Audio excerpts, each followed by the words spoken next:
All right. Hello, everyone. Good morning, good afternoon, good evening for wherever it is you've joined us all around the world. I'd like to know if you can hear me loud and clear. So you could just give me a thumbs up if you can hear me loud and clear in the comments so that I know that you can hear me loud and clear in the comments. Please just give me a thumbs up. Uh, Oh, good, good. That's beautiful to know. Thank you so much, everyone, for joining us today.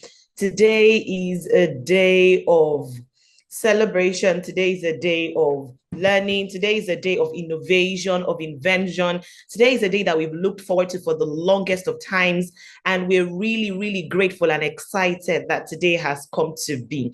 My name is Gloria Olufeko, and it is my absolute honor serving as your host today. So I'm going to be your compere today, your MC, and you get to see my face a lot more even as we continue today's program. So thank you very much for joining us, Adam Akombi, Alhaji Tarawali, Ambassador Motayo, Balikis, Daniel, Hani Soliman, Hassana Bolaji Hussein, Abdul Alhab, Lamin Kamara, Maria Sarayan Martins, and everyone who has joined us on the call today. I'd like to know where you're joining us from. So please let me know in the comment section where you're joining us from. What country are you joining us from this morning?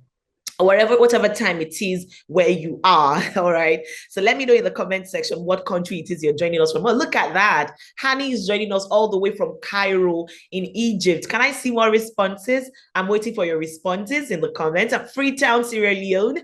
Wow, amazing. Sierra Leone. We have Maryland, Lagos, Nigeria. Okay. Oshu State, Nigeria. It's 10:17 a.m. there. Amazing.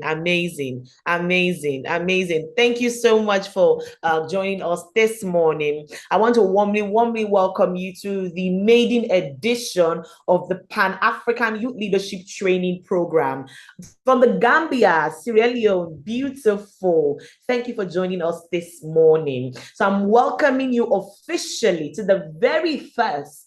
Okay, we've never had something like this before. The very first Pan-African Youth Leadership Training Program. That's what we're having here today. So welcome everybody, and I'm really excited to have you.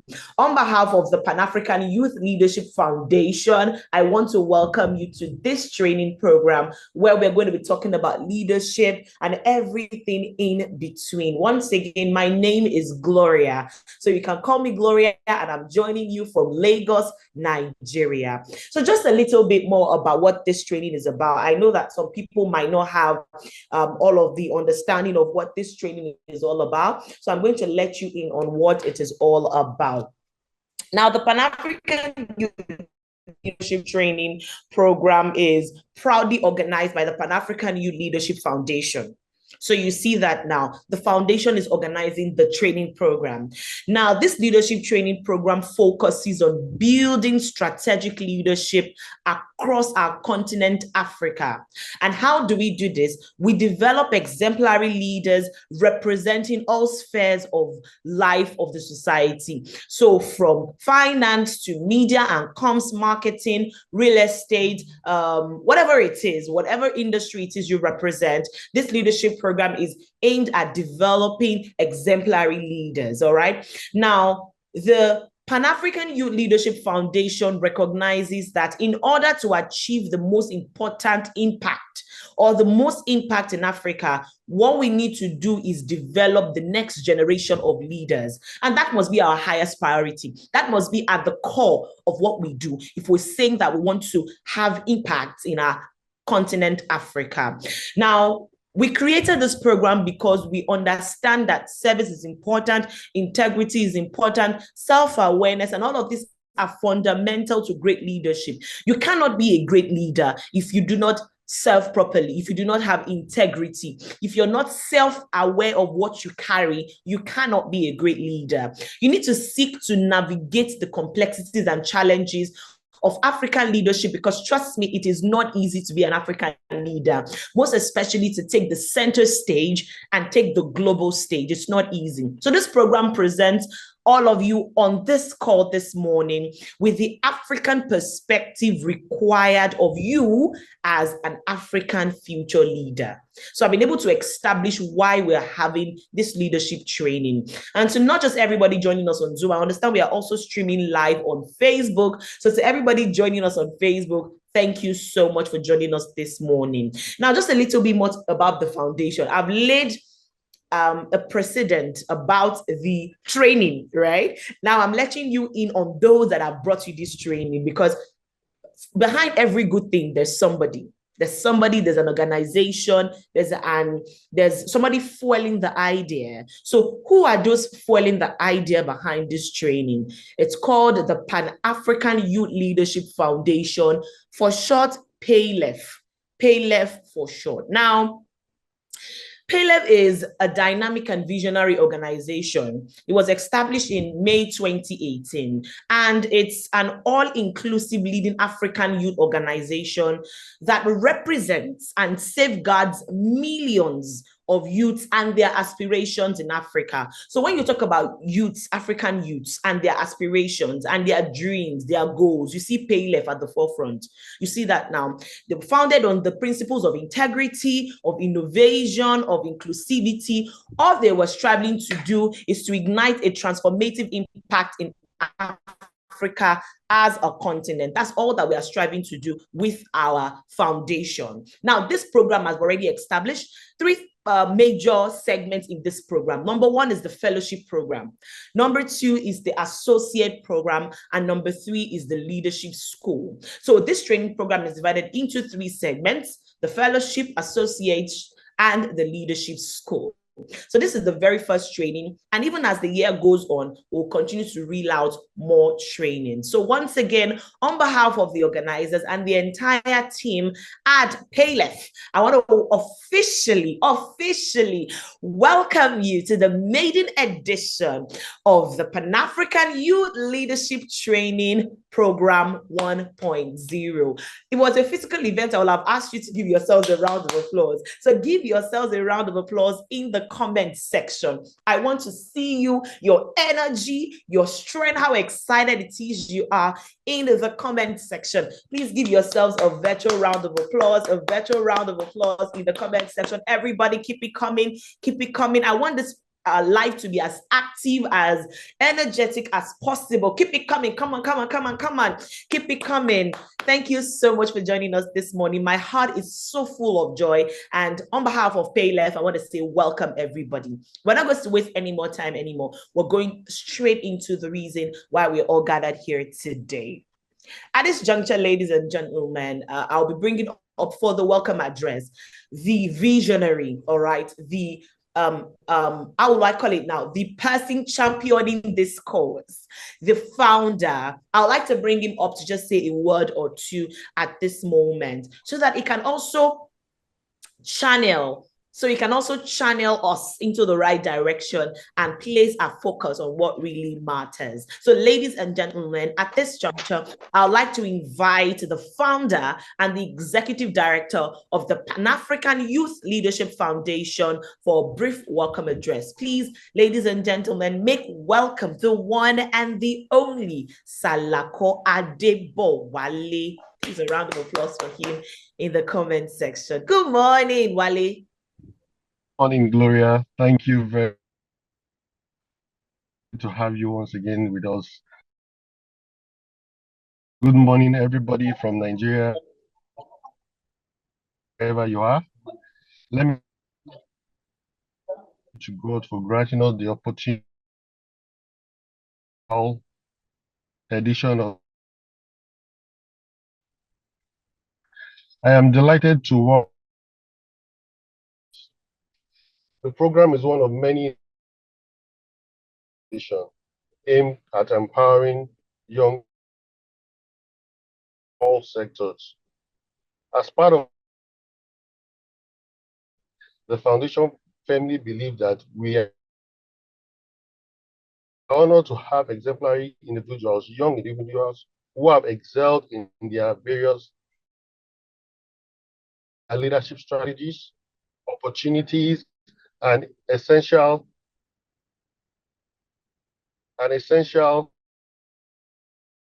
my sound is bad, an essential skill to help lead effectively. At the end of this training, I hope we'll be well equipped to create the Africa we want. I, I feel, okay, thank you. Feel free to stay connected here and wishing you all an impactful session. Over to you, Gloria.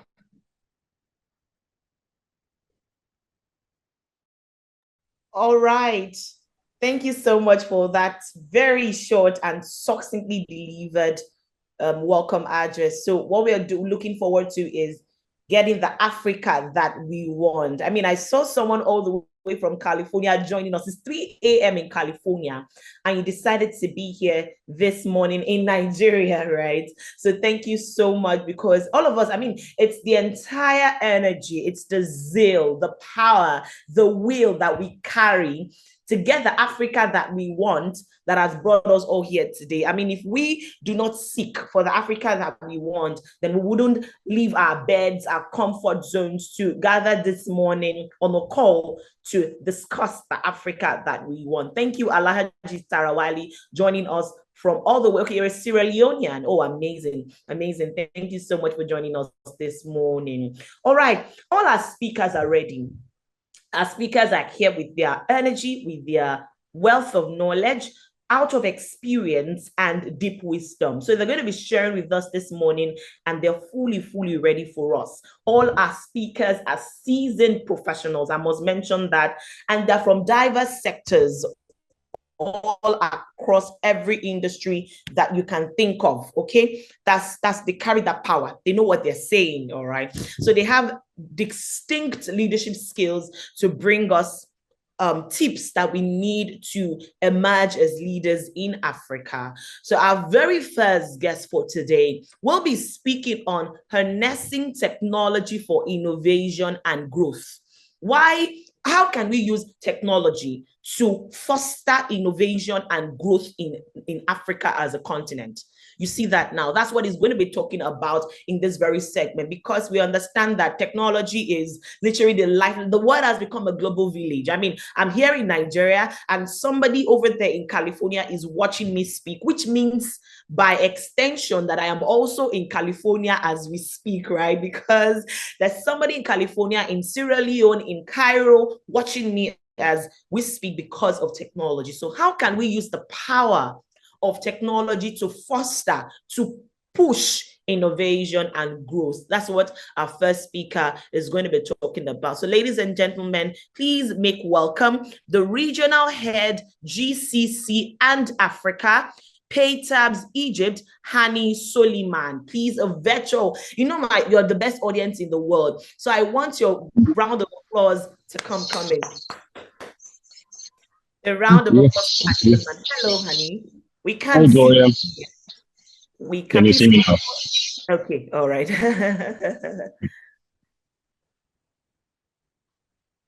Thank you, Gloria. Thank you for the introduction, and let me start with thanking you for this, for the great vibes and the enthusiasm that you're bringing to this interesting initiative. Good morning, Africa. How are you, everyone? So I'll introduce myself quickly. As Gloria said, my name is Hani Sulaiman. I'm joining you guys from Cairo, Egypt. I'm the region director for PayTabs at GCC and Africa. PayTabs, very quickly, is a payment company. We've been in the market now for around 10 years. We've been doing everything from payment acceptance, card issuing, wallets, etc., anything related to the payment domain, whether in the MENA region, cross-border markets. We've been, and since we are talking about technology and how technology supports innovation, so this is basically our main driver, leveraging in technology, leveraging in innovation to extend and expand our business day after day.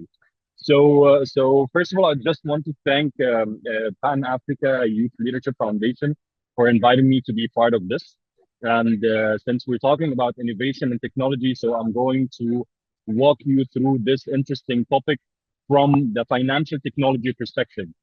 As Gloria mentioned, technology now, it made the world a very small, I would say, we all became very well connected thanks to COVID as well. It helped a lot into increasing the adoption of all the population to anything related to whether technology, remote working, payments, etc., etc. And it definitely helped many startups, entrepreneurs, even big organizations to start applying technology to their foundation and infrastructure to be able to take their foundations to the next level and to make it even easier to their customers, their clients, or even their users to have a full accessibility to their services around the clock. So let me share my screen. I have a couple of slides to just walk you through. Just give me 1 second.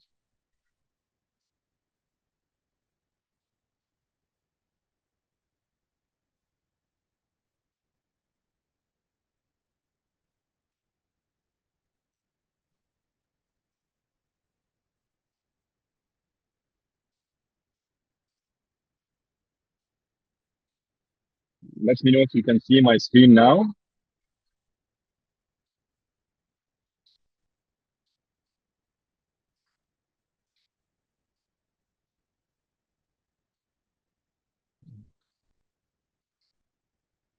Gloria, can you confirm if my screen is visible or not? Oh, we can't see your screen, honey. Just give me 1 second.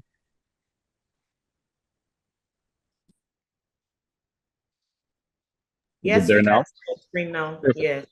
Perfect.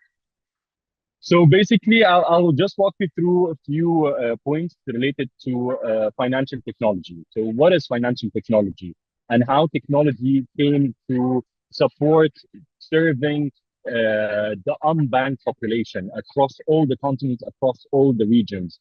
When you look into the banking industry or financial industry in any country, you will always find that banks, they used to serve the niche segment in any country, in any region, in any continent. And when they decide to start availing their services to start serving the mass, they always face the challenge of the cost to serve. Is it cost-wise? Would it worth to start introducing our products or services to the mass segment or to the mass clientele to be able to increase the reach of the financial services? And would be is the unit economics of those services, will it make it up to the cost and expenses allocated? So those are all the challenges, all the barriers that the financial industry been facing for so long. I believe since the banking industry started, and it's always limited to a specific segment to be able to overcome the cost of the bank itself. And when you look at any bank or you look at any financial service provider, usually their main profitability comes from two things. One, it comes from the fees and charges that they apply to their consumers. Two, it comes from any differences that they have between any liabilities or assets that you have inside the bank. And because of that, they always look into serving the high-end segment or the enterprise segment to be able to cover their cost to serve those segments. However, by the time now we're trying to open the foundation to start availing sort of infrastructure to serve the entire population and to have financial inclusion. I'm sure you all hear this word, but we need to achieve financial inclusion. We need to build the strategy and plan to achieve financial inclusion. Financial inclusion was one of the main drivers that pushed and boosted the momentum of many entities and founders and great minds to start introducing innovation and to start introducing technology in different tracks and in different railways that would avail those kind of services. So When we say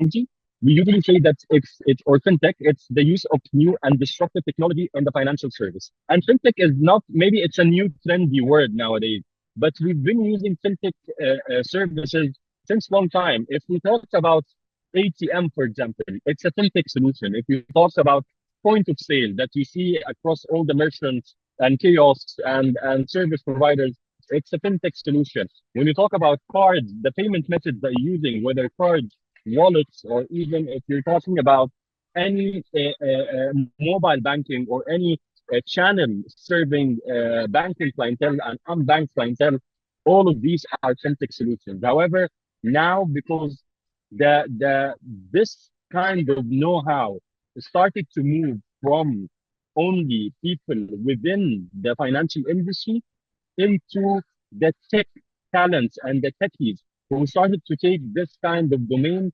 leveraging on technology and leveraging on how good technology can bring impact and bring value to the economy and to the markets that they've been part of. And again, before COVID was an era, and after COVID was a complete different era. Before COVID, yes, we had a lot of approaches, a lot of propositions. However, the adoption to those approaches and propositions were not the same. After COVID, we're all been isolated for so long. We're all been at our places, trying to stay connected to the world. And I believe technology, and only because of technology, it kept all of us, surviving in several ways, whether surviving on our work side or surviving on our personal side, the kind of entertainment that you have access to, all the on-demand platforms that came and people started to use. Even when it comes to, surviving in terms of keeping your food and shelter and keeping your payments in place and at time, thanks to technology, thanks to innovation, thanks to many fintech players that allowed us to have this kind of accessibility. And because of that, now the figures and percentages of the financial inclusion in many countries. I'll speak to you about Egypt, for example. Egypt, before COVID, we were a population of 110 million people. Before COVID, we had a financial inclusion percentage of around 25 to maximum 30%. After COVID and after many of the initiatives and after the expansion that we saw of the financial technology service providers in the market, we're now approaching 60%, maybe 65% financial inclusion in the Egyptian market. Look in India. I'll talk about big markets. China, India. India, I believe I've been to India for a study tour in 2018. I had the pleasure to meet some of the great founders of great entities over there. And I had the pleasure to meet some of the government leaders who've been working on the financial inclusion agenda. India, we have almost 110 billion population, 10 times what Egypt population is.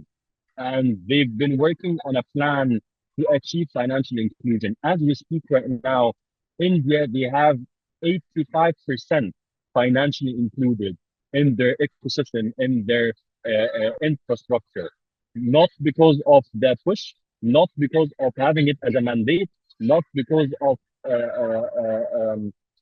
trying to obligate people to go to banks and open even banks to be able or to be capable of serving such population overnight. This by itself could help into and speed the collapse of a financial industry of any country or any continent.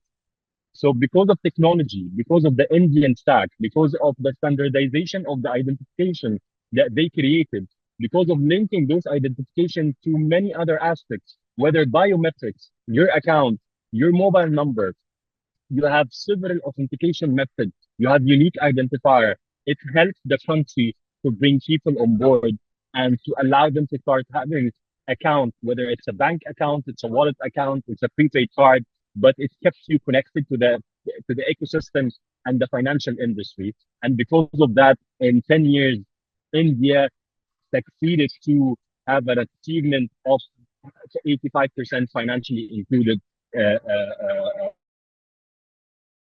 strategy and population. So this is one of the questions that we always see when we talk about technology, especially when you come and you start innovating and disrupting a certain industry. You always face the challenge of, would you compete or you complement the industry? And let me tell you one thing. It's actually one of my favorite books. I strongly recommend, if you guys want to know more about technology, about disruption, about innovation, you should read it. Two books actually I would recommend for you. The first one called Blue Ocean Strategy. It's one of my all-time favorites. And the second one is called Zero to One. So in the Blue Ocean Strategy, it talks about how you can innovate and provide service similar to other service providers in the same industry, but it always keep you on a different track, on a different railway. And I'll give you an example. Just I'll keep you to keep you. I'd like to see some interaction over here. So, do you remember who were the top mobile providers, like in early 2000s, late 90s? Can you mention one or two names?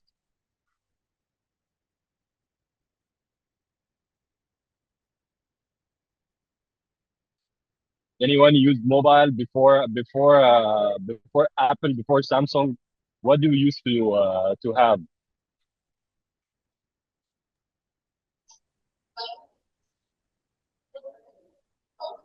Nokia. We use Exactly. some mobile Nokia, applications already. Nokia was dominant. Nokia at that time, if you remember, they used to bring us a new phone, a new model every quarter, and sometimes every month. Motorola, of course, Sony Ericsson, many players. Where are they right now? They disappeared. That's exactly what I meant by Blue Ocean strategy. When Apple came to the market at that time, Apple came up with a product similar to the Zillion products. Alcatel, I used to have Alcatel. Alcatel is now is vanished. It's not there anymore.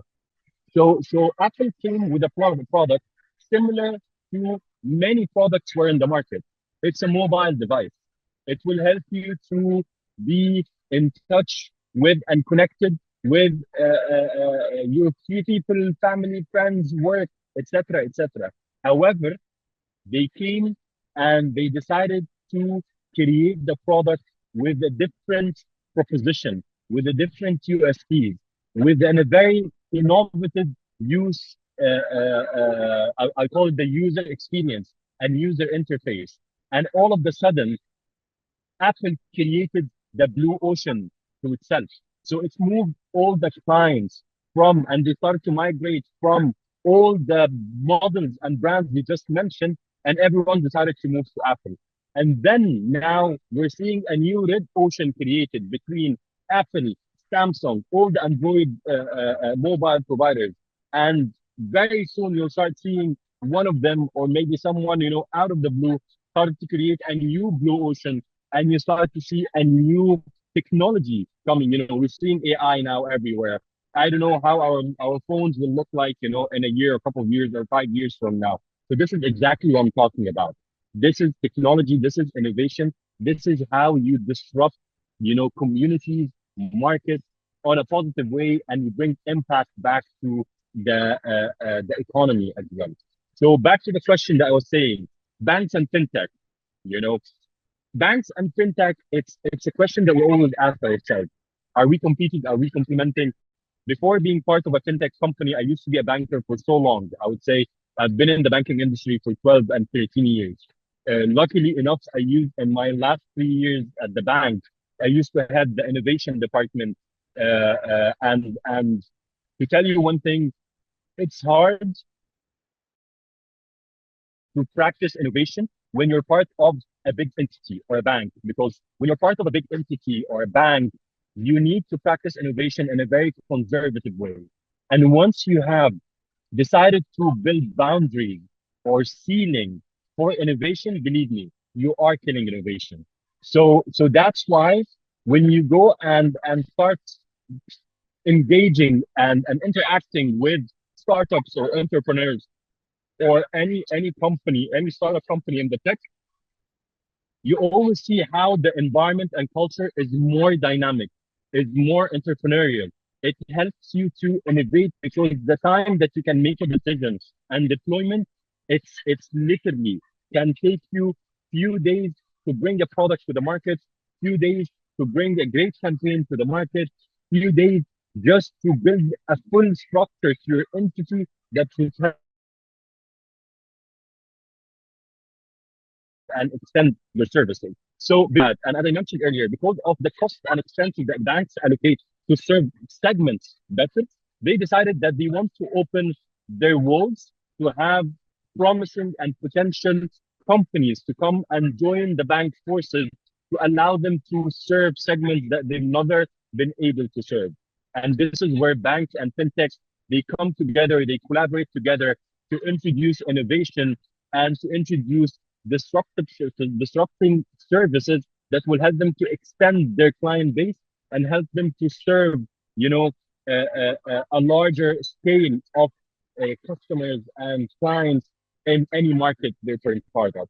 And when you look at the main pillars of having this relationship or collaboration as a successful collaboration, it will always gonna be around building up the brand repetition between both entities and broaden the customer base, as I mentioned. The most important element, and I would always say that's the main element, as much as all companies are running after going after revenues and, of course, increasing their profitability, profitability will come whether you can boost your revenue or you optimize your cost. And I believe when it comes to the cost optimization, technology and innovation plays a very important role into the cost optimization and allowing any entity to go on a dynamic pace. Hello, Annie. Can you please check your direct messages? We're trying to communicate. Absolutely. I was just planning to finish one more slide and then I'll open the floor to everyone so I can take all questions and answer. Okay, so we'll take questions later. So please, everyone, you'd like to send your questions to the question box. I think there's or send it to me directly. So all you have to do is just look for my name, Gloria, and then send those questions to me directly. Thank you. Thank you, everyone. I'll walk you through a couple of slides and then I'll leave the mic to you, please, for any questions, any inquiries. All yours, and I'll take them. I'll take all your questions. So when we talk about the fintech solutions to challenges, I'll show you some of the waves that led the innovation into the financial technology. And I believe even in Africa, you'll find many of them. Like one of the challenges we always talk about, would you rather carry a slim wallet or you just go with a bulky wallet with all your papers, money, ID? By having the cards and payment methods, this helps a lot. And mobile now in many countries, especially I know that we have one of our audience from Silicon Valley. I don't think that anyone in Silicon Valley carries wallets anymore. Everything you want is in your cell phone. Anything you want to pay, it's one tap away from your phone. All your cards are tokenized in your cell phone and you just, go around it, all your IDs or your license. So your phone became your wallet. And again, thanks to innovation technology, you're eliminating everything, all the plastic, all the papers, and you're having everything you need on one device, which is your cell phone. And your cell phone now, it became part of you. If we're saying that any human has 5 cents, I believe this is like our 6th sense now, which is having a cell phone or mobile with everything we need and all our identities and cards into it. When we go to the next slide, and this is one of the great examples. This gentleman is one of the people that I had the pleasure to meet in India. Vijay is the Paytm founder, and I just wanted to share his quote when he was talking about Paytm. So he was saying that the Uber of India still is Uber, right? So if you go to India, you want to use Uber, you will use Uber companies. The Google of India is Google, but when you go to India and try to look for PayPal of India, it's definitely not PayPal. It's Paytm. And Paytm, as we speak, Paytm started as a marketplace like Amazon, like Jumia, and they started to evolve and expand. And now they became a digital bank, serving you from a merchandise perspective, from services, from financial services, from ride hailing, everything. The products and the services that they avail to their consumers over there are massive, are very out of the box, are very creative to keep the client engagement to their app. How many users as we speak right now are using Paytm? Believe it or not, we're talking about 25% of India's population are using Paytm. So I'm talking around 250, 270 million customers using Paytm, which is double the population of country like Egypt, are using an app in India. And again, this is because leveraging on a great technology, on a great foundation over there, and availing a good go-to-market strategy and services and products that kept the engagement of those customers to the platform. I think I'll stop here to take some of your questions. The rest Right. are more of the challenges, so I'll stop here and take some of the Okay. questions. Let me. Oh, thank you so much. Okay. Thank you, All right, Gloria. let's ask a few questions. But somehow I haven't received any questions directly sent to Let me me check at now. my side. If, All right. So, but for me, I haven't received any questions whatsoever. So, I mean, I guess your session was quite explanatory, talking about payment systems and the role that technology plays and its evolution, even when it comes to telecommunications and all that. All right. Okay. So thank you so much once again. We're really, really grateful. Thank you, Hani, for that beautiful presentation. I mean, because of our time, we couldn't even finish all the slides, but we want to say a very big thank you for sharing with us and letting us into the beautiful work that you do. Thank you so much. Thank you. All right, ladies and thank you, gentlemen, Gloria. Thank you, everyone. I'm told that you can also, yes. Miriam says it was self-explanatory, absolutely. And please, you can always reach him directly, Hani Soliman, or write the regional head, GCC at Africa, also at Paytabs in Egypt. Okay, I'll check in backstage if you have the opportunity to have access to the slides, but I cannot say for now. But I'll check in backstage and let you know much later. All right, so we're moving over to the next speaker, and our next speaker is speaking on strategic leadership. All right. Okay, Hani says he'll share with me and then we can share with everyone. You must also know that we'll be giving a certificate of participation at the end of this call. At the end of this training, we'll be giving a certificate of participation. So please do not be in a hurry to leave. Ensure you wait till the end so that you can get your certificate of participation. Also, to everybody on Facebook joining us, you would also be getting a certificate of participation even at the end of this training segment. So we're moving over to the second speaker, who will be speaking on strategic leadership, how leadership has to be strategic. All right. You can't just do things haphazardly as a leader. How do you ensure that you follow due processes, you follow due course, and have your leadership to be efficient?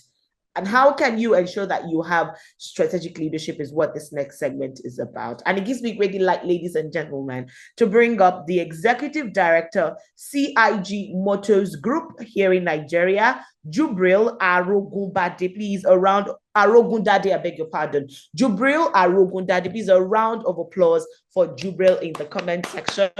I want your energy to keep up. I don't want you to. Thank you, Michael, for that. Thank you so much. Thank you. Keep it coming. Keep it coming. Jubril, we can't see you. We can't hear you. Just in case you're speaking, please unmute. Good morning. Hello, Jubril. Good morning. Yeah, good morning. Can you hear me now? Absolutely. Okay, thank you very much, moderator, and thank you very much, everyone, for joining us.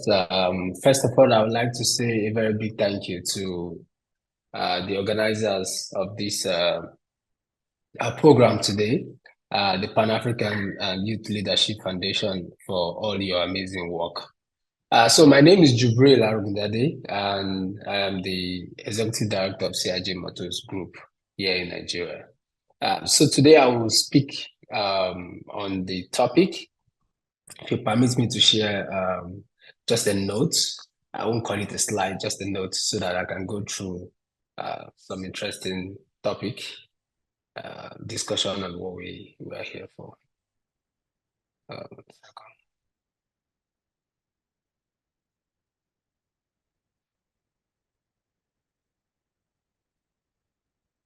I don't know if you all can see my slide now. Clearly, please go ahead. Okay, so let me introduce my company first, so that everyone online gets to know what we do. So CIG Motors Company Limited is one of the African subsidiary of Choice International Group. We are exclusive premium or premier representative of leading Chinese automotive giants in Nigeria. This includes the most popular GAC model, JMC Pickup, DFM Motors, FAW, and the Wulin. That is our new partnership with the new company, with the new brand we're introducing to the Nigerian market, which is the EV. And our target is to be in the Nigerian market and also penetrate African markets. This year, we are just expanding to the likes of Togo, Ghana, Benin Republic, and Cameroon. And so what we pretty much do is sell vehicles, but we also are into the business of assembly. So CIG Motors has consistently expanded our market presence nationwide in Nigeria through strategic partnership and alliance, delivering a portfolio of high quality and premium vehicle into the African market. We prioritize customer satisfaction and strive to exceed expectation of our customers through our through innovation, quality service, growth, and the like.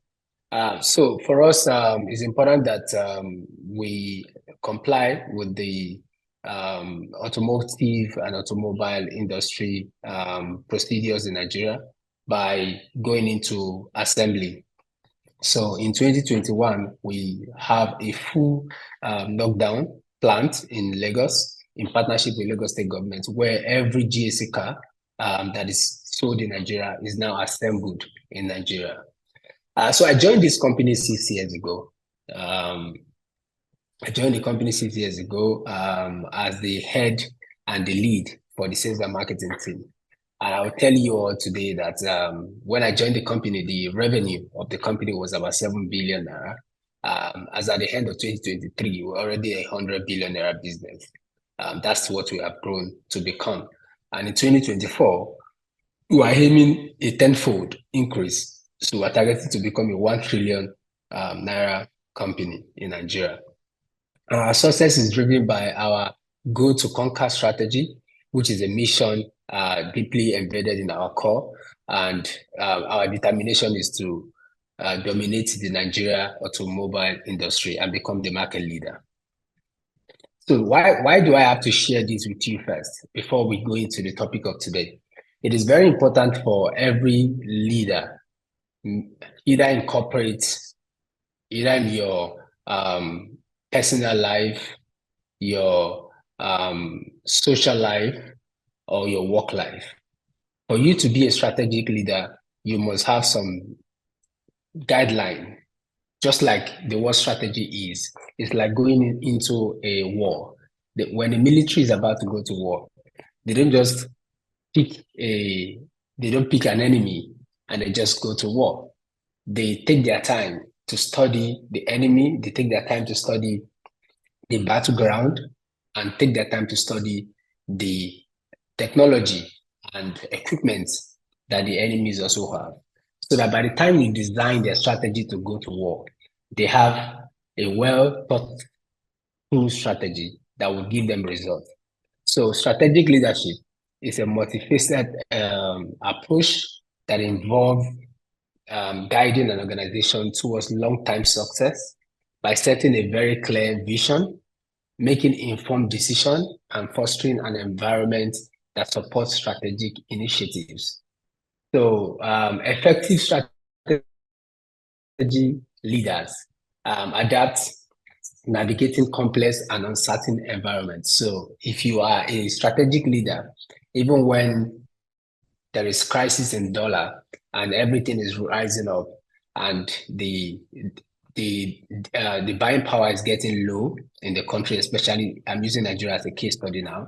The buying power is very low. The economy is hard. Everybody's complaining, but we're still selling. So for you to keep selling or for you to keep being in business, there is a strategy that is behind that.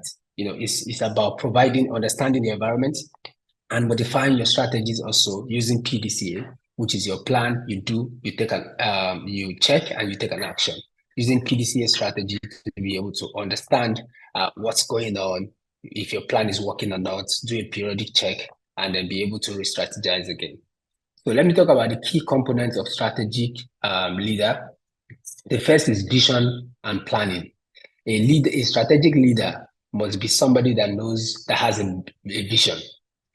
You cannot be a strategic leader without having a vision. Even in your home as a husband, you have to be a strategic leader to be able to lead your home, right? Leading a church or leading a community or even leading your company. So, and also leading a government movement. So you need to have a vision and you need to have a plan that would bring that vision to light.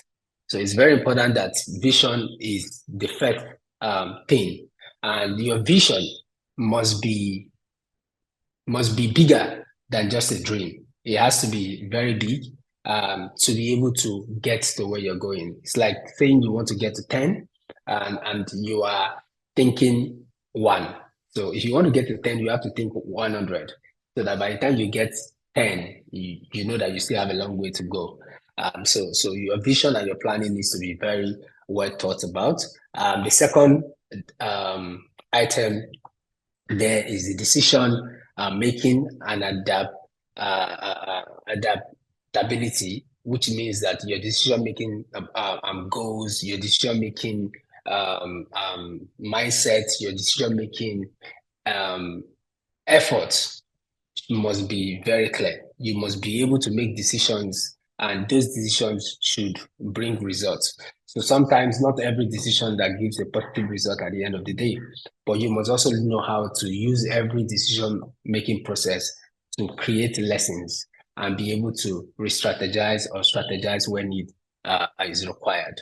Another item there is innovation and growth. You must know when to stop a product because it's not doing well in the market. You need to change something, or you need to change the color of the product, or change the payoff line of your campaign, or re-strategize something, or change your market environment totally. If you're selling in Lagos and the product is not selling in Lagos, what if you try to sell it in Kano? Who is the buyer of your product? Where are they? So you must apply innovation and growth to everything you do to be able to move the company forward or move your organization forward. And then communication and influence is very important. Communication is one of the most important tools, actually, both intercommunication and intra-communication, to be able to understand that for everything you're doing, you must communicate right. Even in the leadership of company, I'll use my company as an example. It's very difficult, to be able to communicate with top management sometimes, especially when we are from different countries. We've got Indians, we have Europeans, we have Chinese, and we have Africans as well in the senior management team. So sometimes there's language barrier. If the task that we have decided to do, if our communication is not clear enough, we will not be able to get those tasks up and running, and we will not be able to also influence our team to be able to do the right job. So it is very important that we, communicate very clearly, we communicate and we make sure that everything we do as leaders influences other people to be able to build stronger relationship with us and follow up with the plan and the vision of the company, taking it and driving it to create the required change that is required for us to move forward. Ethics and integrity is also very important. We must play by the book always. We must follow the rules and regulation. If you want to go into a business, you need to do your registration. Today, we're having a lot of issues with demolition going on at the seaway, the shores of the sea in Lagos. Landmark is a big business. It's affected. Those businesses, why they were creating the business in the first place, the leadership of those businesses needs to strategize properly, needs to know that there will be a time when this will happen. And when it happens, what will happen? So it's not when it happens and then everybody starts, running enter scatter. So as a leader, to be able to foresee the danger in front of you and be able to create the necessary strategy that would help you survive those crises when they arrive. So, and playing by the book is one of the most important things one needs to do as well. Understanding that everything you need to do must be, ethics. You must follow the ethics of the company, the rules of the company or the rules of the organization or the country that you find your business. So it's very important, and you must lead by integrity, and your word must be your bound. When you say you're going to do something today, you have to do it today. All of these are very key points that helps defining a strategic leader. Once a strategic leader has a vision and the planning is clear, is a decision maker, and he knows how to adapt easily. Your innovation is innovative. He knows how to change things when need arise. Is a go-getter in terms of growth and communicates very, very clearly, and also influence the people behind the leader to follow that leader and deliver. And most importantly, play all your rules by the book and keep your word to be your word. All of this makes a very good strategic leader. The challenges in strategic leadership is predicting the future. So because you are a leader, everybody look up to you and believing that what you say is what the company. For instance, we do plan and budget at the end of every year for the new year. While we're doing the plan and budget, we forecast what's going to happen the new year.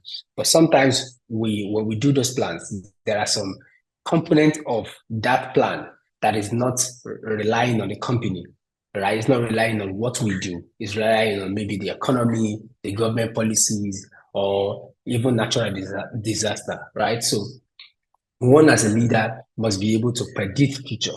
And the challenges is that predicting future is one of the most difficult things to do. Even in business, you cannot really say it's going to be A or B, but you must be able to at least predict to the barest minimum what you think would happen, and create, like I said, all the chalk points that would help you brace those things when there are crises, when there are challenges that are beyond your understanding or the understanding of the business, to be able to strive.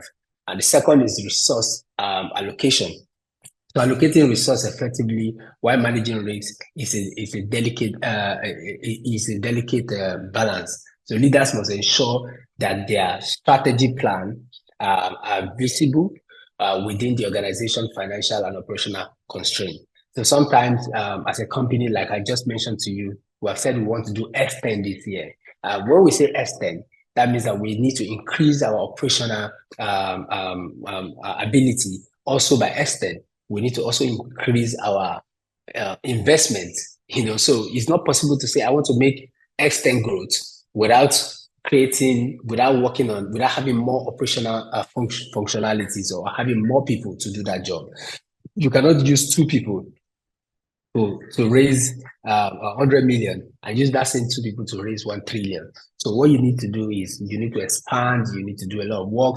So whatever you're doing, there has to be a strategic plan that is visible to the growth that you are foreseeing, and being able to allocate resources effectively to manage the risks, to be able to create balance in whatever plan that you have decided to do.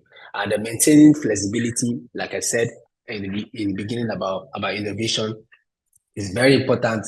That while strategic planning is crucial, being too rigid can be detrimental as well. So effectively, leaders must remain flexible and ready to pivot when necessary to address unforeseen challenges or capitalize on new opportunities. So I'll say, for instance, there's an era now where we are talking about electric cars, we're talking about new energy, CNG, and all of that. At the company, we have already created our CNG changing plant where we can convert a petrol car to a CNG.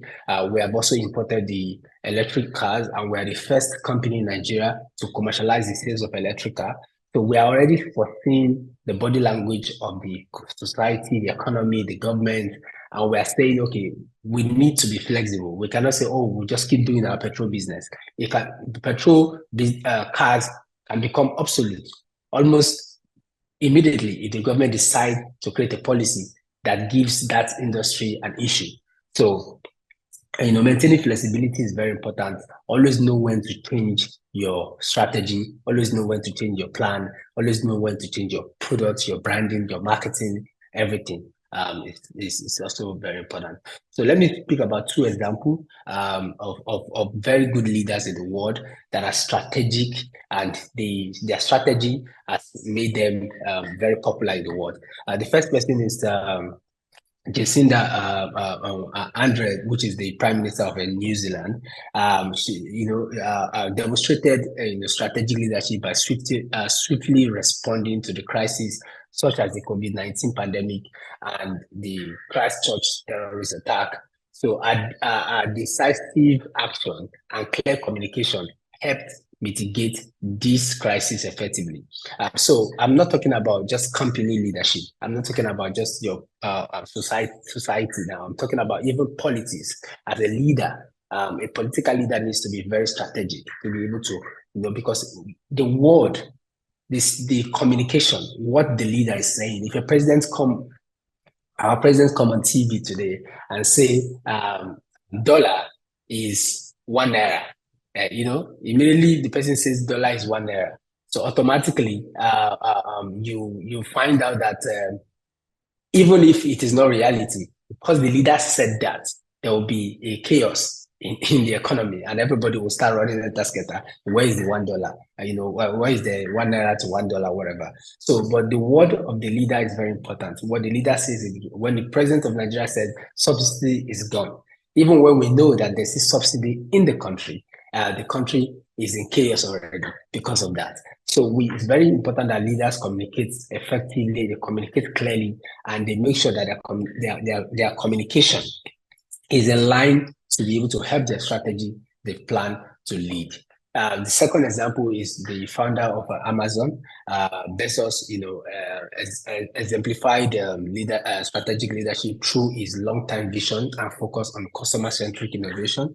His ability to anticipate market trend and adapt Amazon's strategy accordingly has driven the company's monumental growth. And you all agree with me that that's a remarkable leader in the business, and we all know about the success of Amazon.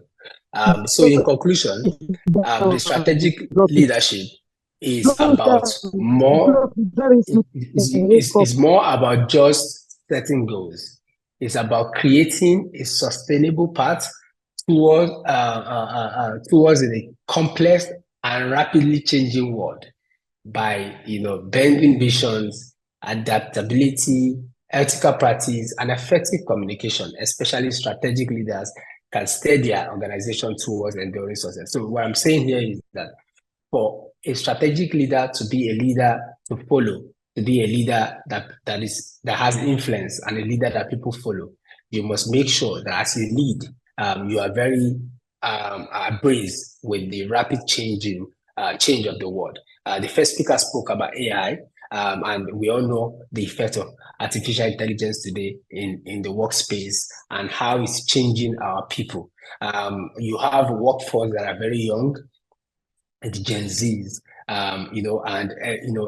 when you are in a toxic environment or a very hard environment, you hear of mental health here and there and all of that. So there's a lot going on in the world that as a strategic leader, when you have the beautiful vision and you're planning, it is very important for you to also create that area of, being able to change your strategy to blend with the changing, evolving evolution of the world and how the people that you are creating these policies for, or the people you are leading, are responding to what you're doing. I think that's all for me today, briefly on this topic. I will take your questions if you have any. Thank you very much. Thank you so much. Wow, Jubril, thank you so much. The Executive Director, CIG Motors Nigeria. Thank you. That was self-explanatory. I mean, if you thought that his session was amazing, let me see your energy in the comment section. I, for one, it was eye-opening, it was insightful, very relatable. That's one thing I like about his session. You could relate with it. So please, can we give him a virtual round of applause? Let's celebrate him. Let's celebrate him. Thank you so much, Jubril. My people are celebrating you. Thank you for making strategic leadership very relatable. Thank you. Thank you. Thank you. So I have just one question that we're going to take from you, just one quickly. Let me give you a feedback, Jubril.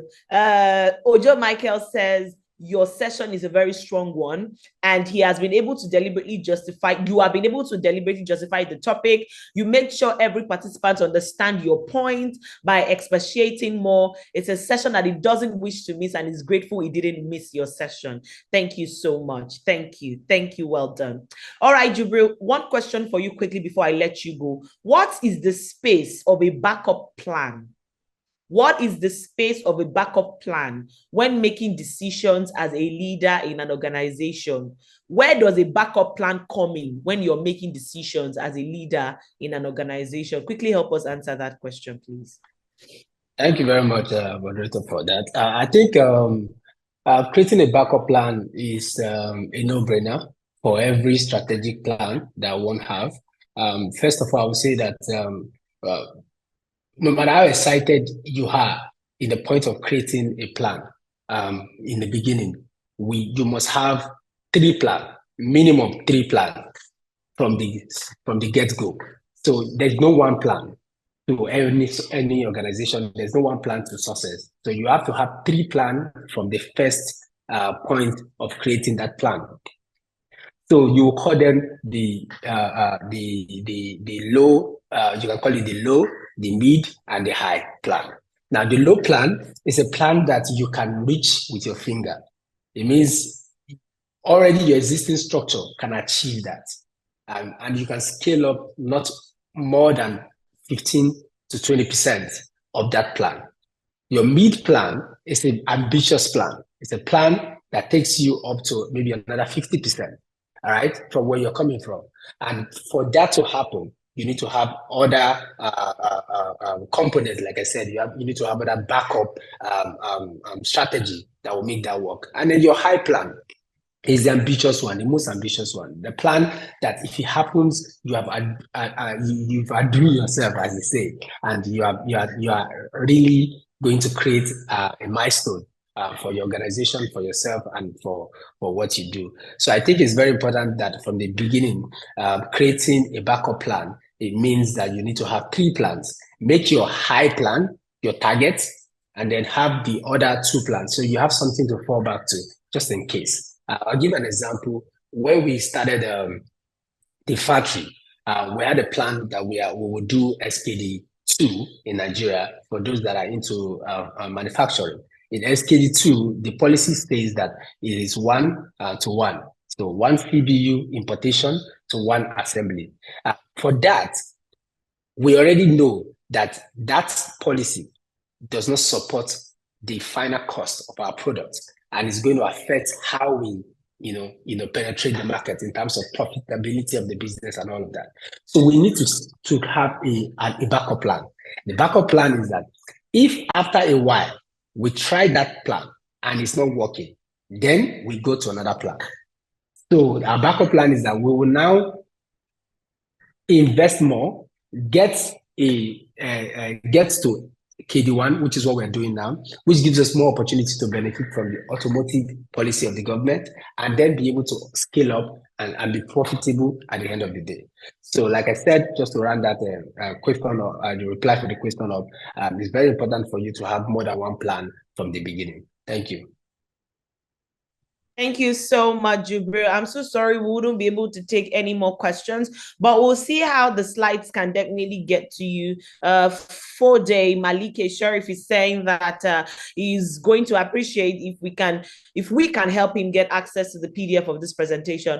We'll see if Mr. Jubril is willing to share the PDF of this presentation, and we'll find a way to get it to you. Thank you so much. I'll send that to you and you can give to them, please. Oh, amazing, amazing, amazing. Yes, Martin's backup plan must be 3 plans minimum: the high, the mid, and the low. Thank you, thank you so much, Jubril, once again for sharing. Your session was really beautiful. We're moving over to the next session. You see, we're not taking any breaks. So everybody joining us on Facebook, big shout out to you. We in the Zoom room, we're enjoying ourselves. We hope you in the Facebook room, you're also having an amazing time. Once again, we'll be giving out certificates at the end of this session, at the end of this class of training. Please do not be in a hurry to go. We'll be giving out certificates. My name is Gloria Olufeko is my name, and I'm your compere. That's why you're seeing my face every now and then. So everybody just joining us, welcome to the very first Pan-African Youth Leadership Training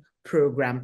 Our next speaker is talking on a topic I love so much, which is project management, project planning. You know that many a times in our lives as leaders, we are faced with several tasks, several projects that we have to carry out, several plans and objectives and all of these things. So how can we successfully plan out a project and carry it out to see that we have a beautiful conclusion? So quickly, that's what we're talking about in a few minutes. As a leader, an African leader in the different spheres of life, how can you plan a project from start to finish? Yes, Akobi Hami says he has been waiting for this. I've been waiting for this too. I really love project planning a lot. And taking us in this session is the founder of Rookies House Group here in Nigeria. Rookies House Group here in Nigeria. Dr. Promise Ovai Kenneth Odum. Please, a round of applause for Dr. Promise Ovai Kenneth Odum. Is going to be speaking to, wow, look at that. I was thinking Dr. Promise was a male. Hello, Dr. Promise. Hi, Gloria. How you doing? I'm very well, thank you. Can you hear me? Loud and clear, please go ahead. Okay. Good morning, everyone. It's so great to have you all here. Like Gloria said, I'm Dr. Promise Ovai Kenneth Odum, founder and CEO of Rookies House Group. I'll just give you a brief rundown of what Rookies House Group is about. Rookies House Group is a group of companies. We have Rookies Decor as the leading company. We have a hair brand. We have an academy, which is the first in West Africa. Rookies Academy for Floral Artistry and Design. Yeah, so we also have RH China Global, where we are like the middlemen that do the sourcing for anyone at all that wants to import from China, from Turkey. If you can travel, we source for you, or we link you to verified factories and suppliers. So that's a brief of what we do. To know more about Rookies House, you go to www.rookieshouse.ng so we can get onto the program for today. So I will be speaking on project planning. A lot of people, and like I see that Gloria also made that slight mistake and she corrected herself. And when I got this topic, I was like, I hope we know that there is a difference between project planning and project management. Because when people hear project planning, they're like, oh, it's project management. And I want us, before we get into this, for us to know that there's a huge difference between project planning and project management. Both, it works hand in hand. Without project planning, there will be no project management, right? But they are not actually the same thing.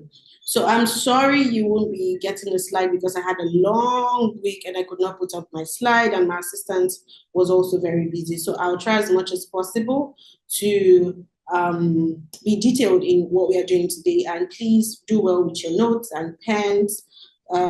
Put them close to you. If you want me to go back to reading anything for you, by all means, just let me know. I'll do that.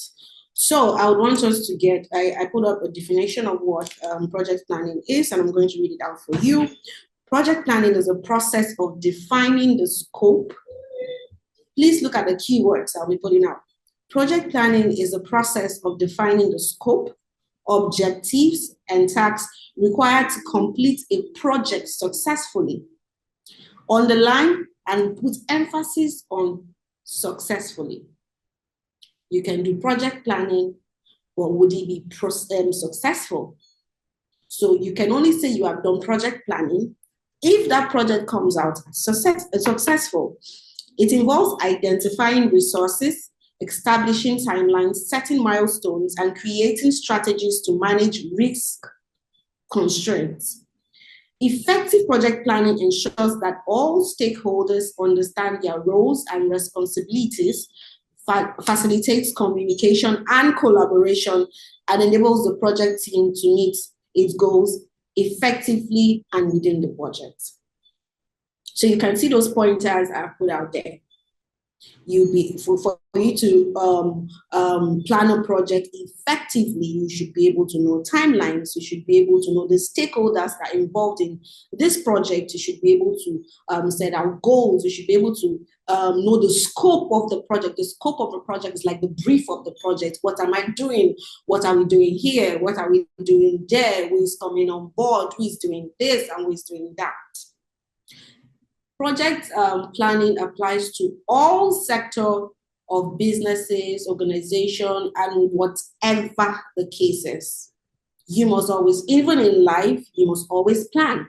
So this topic is a very broad topic, but I'll try as much as possible to narrow it down to certain sectors or businesses that I have worked on or that we are familiar with, so we can actually understand what this is. I don't know how many of you here want to be project managers or want to go into a project, or you have a project at hand that you want to do. You don't necessarily need to be an architect or an interior designer. You don't necessarily need to be someone that works with a creative to know project planning.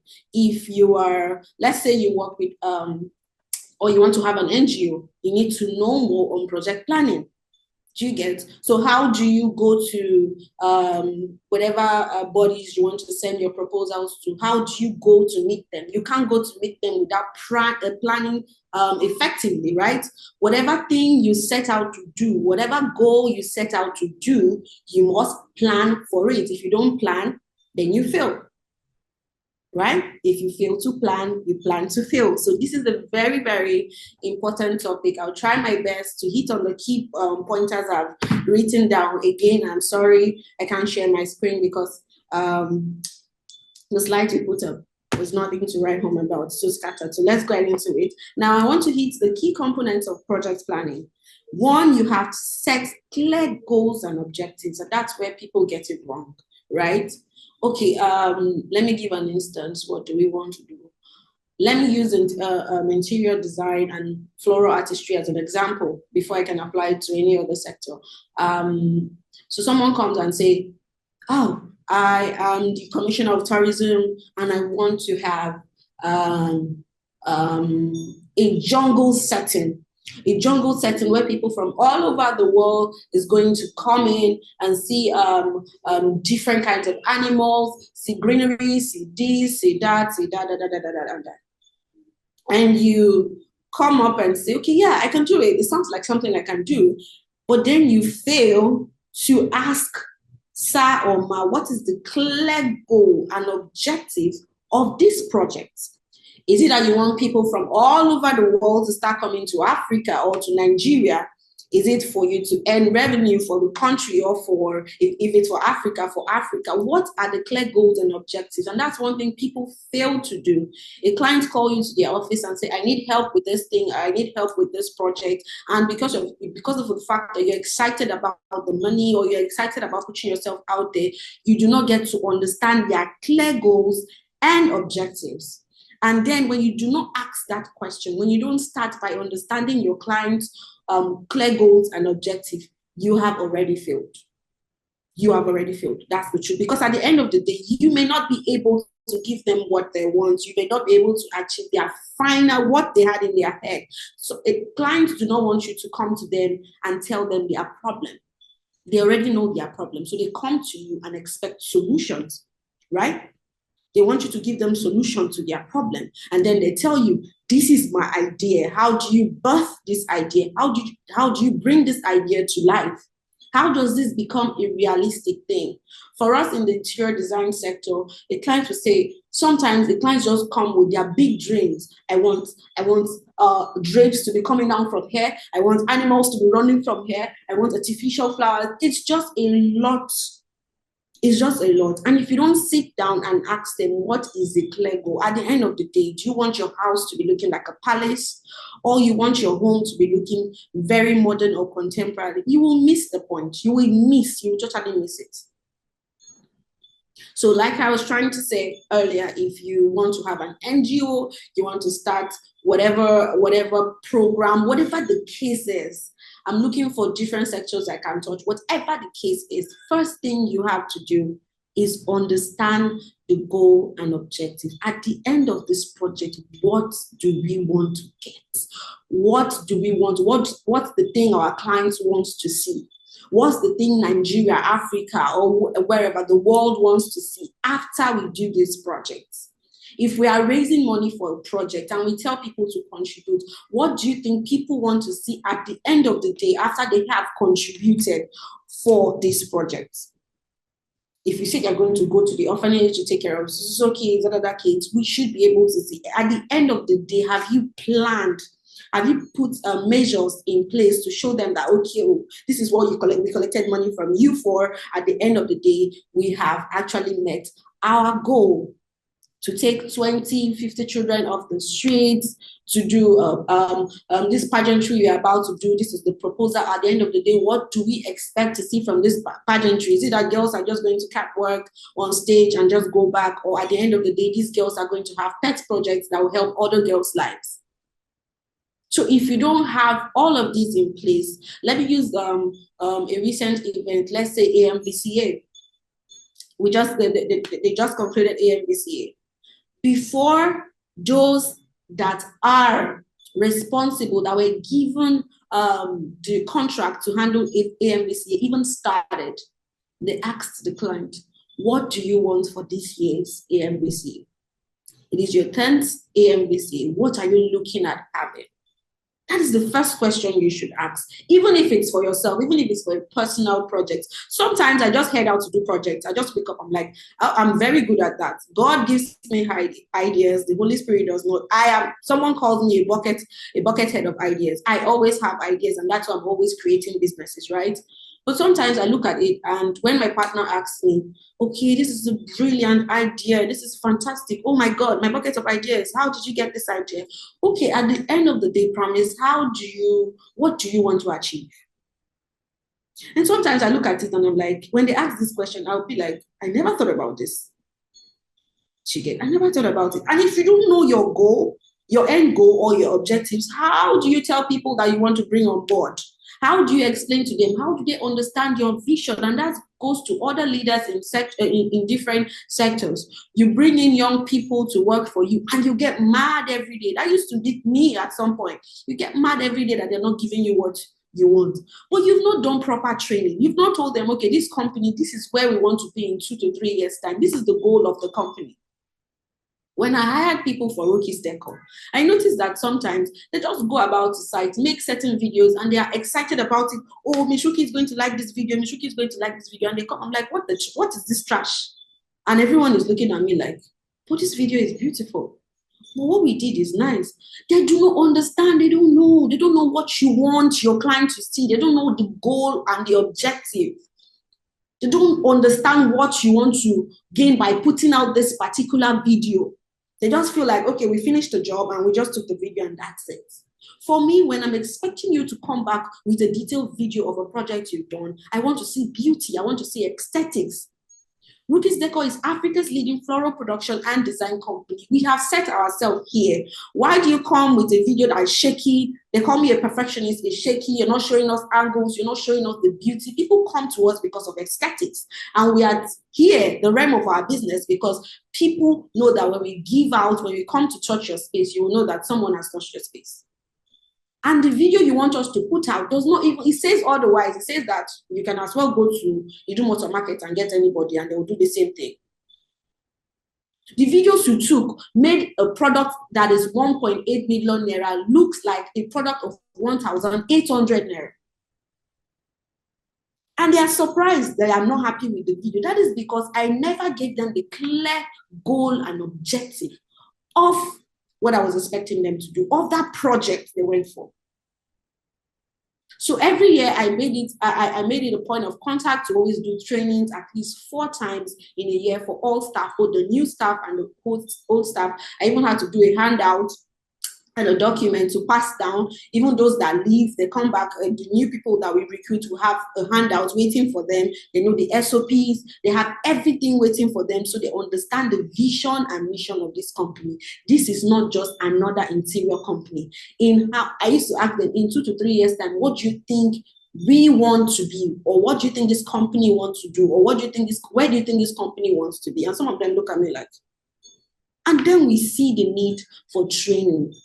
When your staff, when your colleague, whoever you're asking to sponsor your project understands the vision and mission of that project, they will know if they want to key in. And for that to happen, first you have to understand what the mission and vision, or what the goal and objective is for that project. Are you just doing it because you're hungry and you want money? And trust me, if you're taking that kind of project, let's say you want to go and get Airtel, MTN, or whatever, they just look at you and they say, this is just another hungry person. But when you prepare yourself and you say, okay, this is the goal of this company I want to start up, or this is the goal of this program I want to do, or this event I want to do. Are you just doing it because everyone is doing events? Or you're doing this event to impact this sector? Is it, okay, gender-based, you want to work with? I see a lot of, and I'm waiting for people to come up with ideas like that. I see a lot of programs and events that key into helping women. I'm excited about it because they're finally giving women a voice. But right now, it's beginning to look like it's all about the women everywhere. No one is coming out with projects that will help the boy child. No one is coming up with projects like that. So if you come up with a project like that, and you give a detailed proposal and say, okay, this is why I want to come up with this project for the boy child. The boy child is not here. From when the boy child is being groomed, his emotions are being suppressed. He's asked to behave like a man. I'm saying this because the day for the boy child just finished. So I'm trying to say the kind of things, like I said, I'm a bucket of ideas. And I'm trying to let you know that tons of ideas you have, it will just be in your head. Why not to celebrate the boy child? Why not we do this? Why not we do that? But at the end of the day, if you don't put it down in detail, why you as a person want to take this up, are you just taking it up because nobody has talked about the boy child? I think this is going to be a lucrative business for me. It needs to have, even if it's for the money, it needs to have a goal and objective. That if you tell someone to invest, they will look at you and they will nod their head that you understand.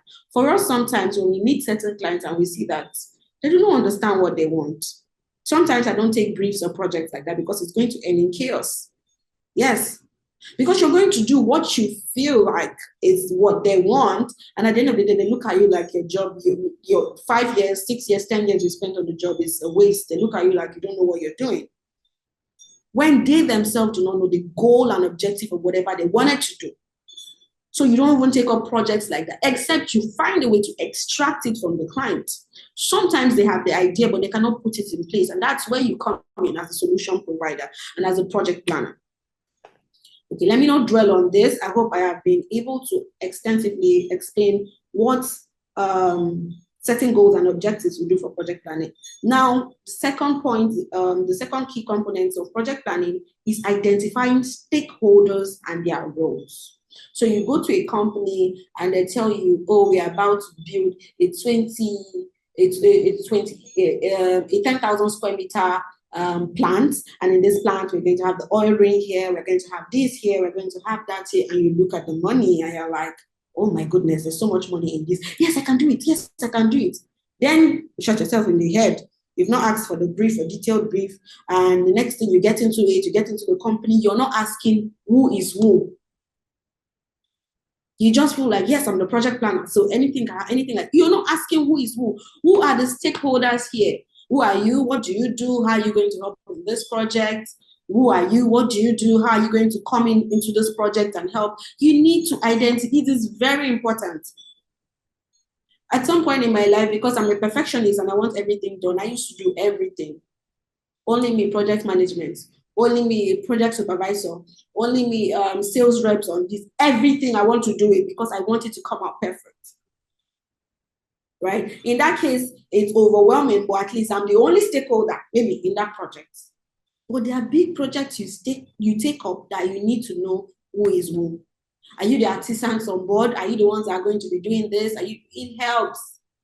You don't just jump into a project and there's going to be conflict of interest when you don't know who is who. And some people are going to look for a way to sabotage you because they feel like you're doing their job and you're doing your job too, or you want to take their job.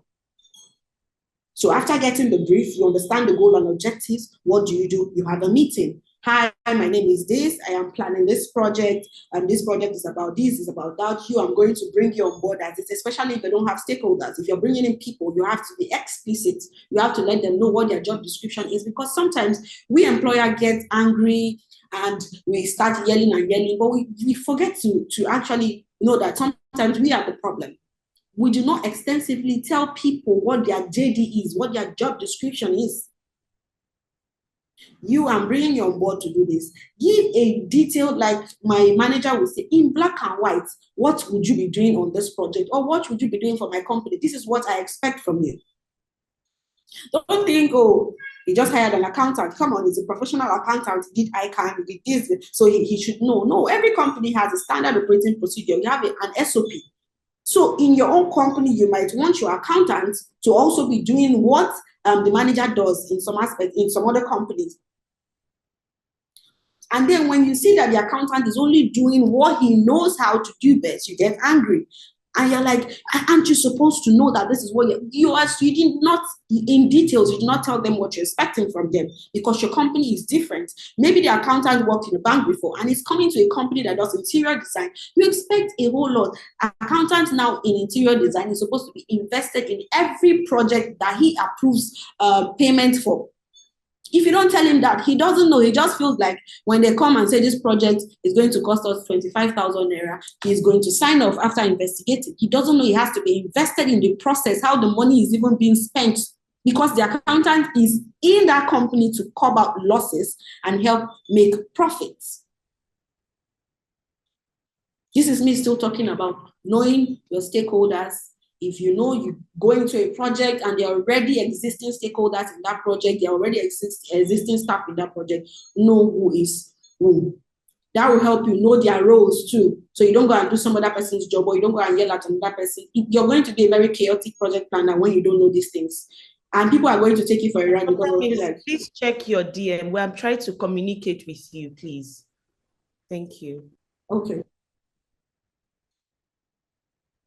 There is no message from you, so.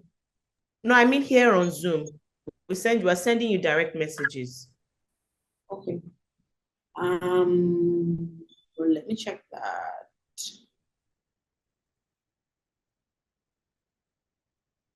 I don't see it popping. If you can send it to me personally, I think that will help so we don't waste time. I don't get to see it, so I don't.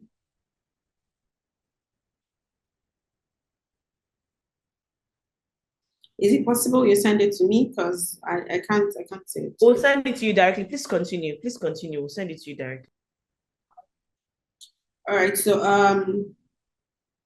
now we go to creating Another key pointer is establishing the project scope and boundaries. Of course, I've already spoken about that in a way. Understanding the scope is, what do you want? What is this project about? What is this project supposed to achieve at the end of the day? What is the goal of this project? You understand the scope of the project. Are we going to have 20 furnitures from Turkey? Are we going to have 40 furnitures from here? Are they going to be here? Is it going to be here? What colors are we using for this project? And so on and so forth.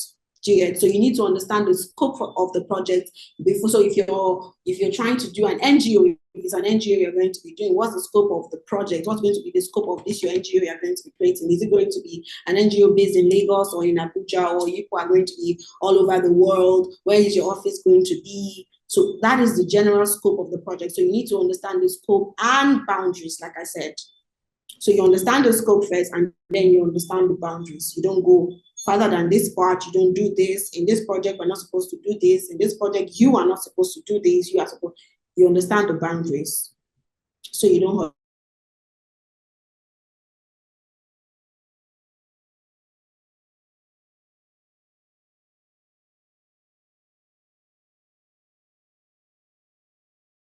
All right, so I think Dr. Promise is having network issues now. I just want to be sure that it's not just what I mean, it's not everybody, it's just Dr. Promise having the network issues. Okay, if you can still hear me loud and clear in the comments, please let me know in the comments if you can see me or you can hear me. Probably we have Dr. Promise having network issues. Okay. Is she back? Dr. Promise, are you back?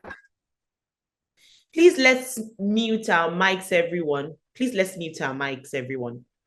All right, so we'll try to get on Dr. Promise back, but I think we need to continue because of our time. She has mentioned two major points. Number one, she said you need to set and understand clear goals and objectives as a project planner.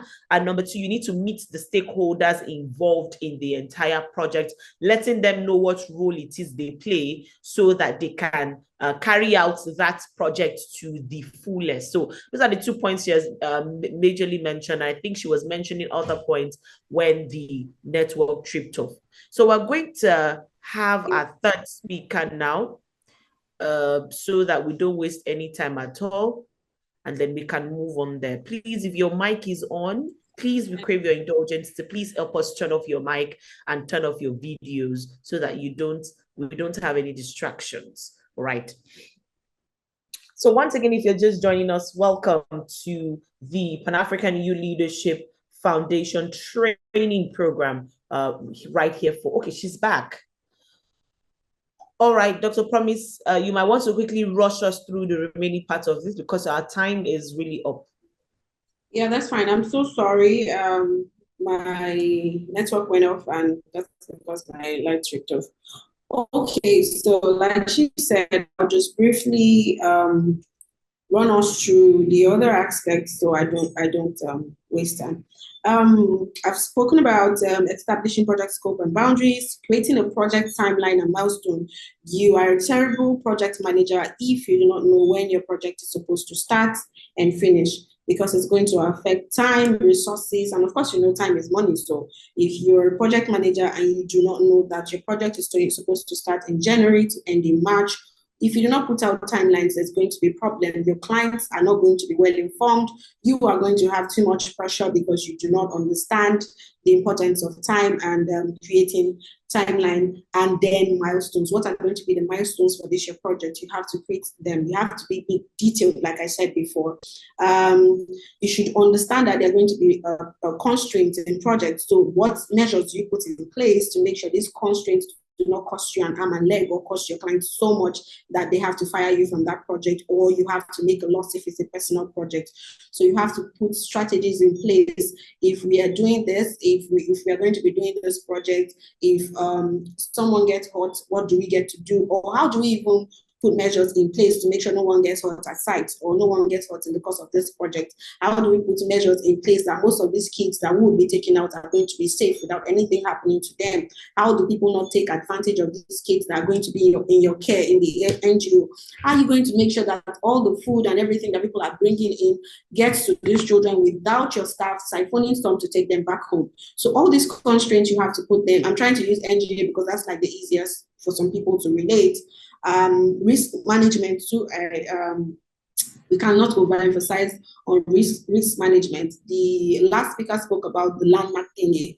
I'm sure that's one thing we don't do in this part of the world. We do not consider, we do not put in place measures for unforeseen circumstances. What ifs? What are the what ifs? We do not make detailed we don't get detailed info on projects even before we start. Is it in 2 years, in 10 years, in 5 years? Are there any projects that have been assigned to this space? Will the government come up and say they want to take this land or anything? Did you make those findings to see that, okay, when this happens, what do we do? I hear that for Landmark in one of the beaches, they have a $10,000 membership ticket. So what happens to that? People have paid $10,000 to be members of your beach, and in less than 4 months, they're asking you, they're even pulling down the building. What happens to them? Are you going to refund? Because a lot of people are going to be on the throat. Or are you going to take them to somewhere else? Would they like the new space because they came to your beach and saw the space and they saw that some people, it's by proximity. They like that it's close and all of that. And then how do you put measures in place to see that people don't come for your neck and tell you, I need my $10,000 back? If they have over 100 people registered, do the math, $10,000 times 100. That's a difficult. The client is not even thinking about, or the owner is not even thinking about just the building that is being pulled down. He's also thinking about the people that are going to come for him. So how do you put measures in place to make sure to identify risks, potential risks and uncertainties that are going to happen in your project? What are the tools and techniques for project management? Do you know the tools and techniques of project management? If you must be a project manager, you must have Microsoft. I can go on and on. You must have Microsoft too. You might have Trello, Agile Water. There are a lot of there are a lot of softwares you can use as a project manager. For us, we have a software that we use and is identified in QuickBooks too for all our project managers. It helps us know the timeline. It helps us know when we are spending too much money on the project. It helps us know if we made losses or profits on this project. So those softwares are going to help you. Cannot do without them. So do well to check out softwares that are going to help you in project planning, because it makes it even easier, not makes planning the project very cumbersome. So here, I would also want to make it clear, because I think this is where I end my my time. This is where I end. The difference between project management and project planning. I want us to know that, because I know some people will be wondering what's the difference between project planning and project management. Project planning is the firstborn. Is the firstborn for any project. Let me put it that way so you understand. You cannot manage a project if you do not plan for the project. I hope you understand what I mean. You cannot as much as do any project if there is no plan or no plans have been made in it. The project management is the initial phase of the project life cycle. Like I said, it involves defining the scopes, objectives, and requirements of the project. And that of project management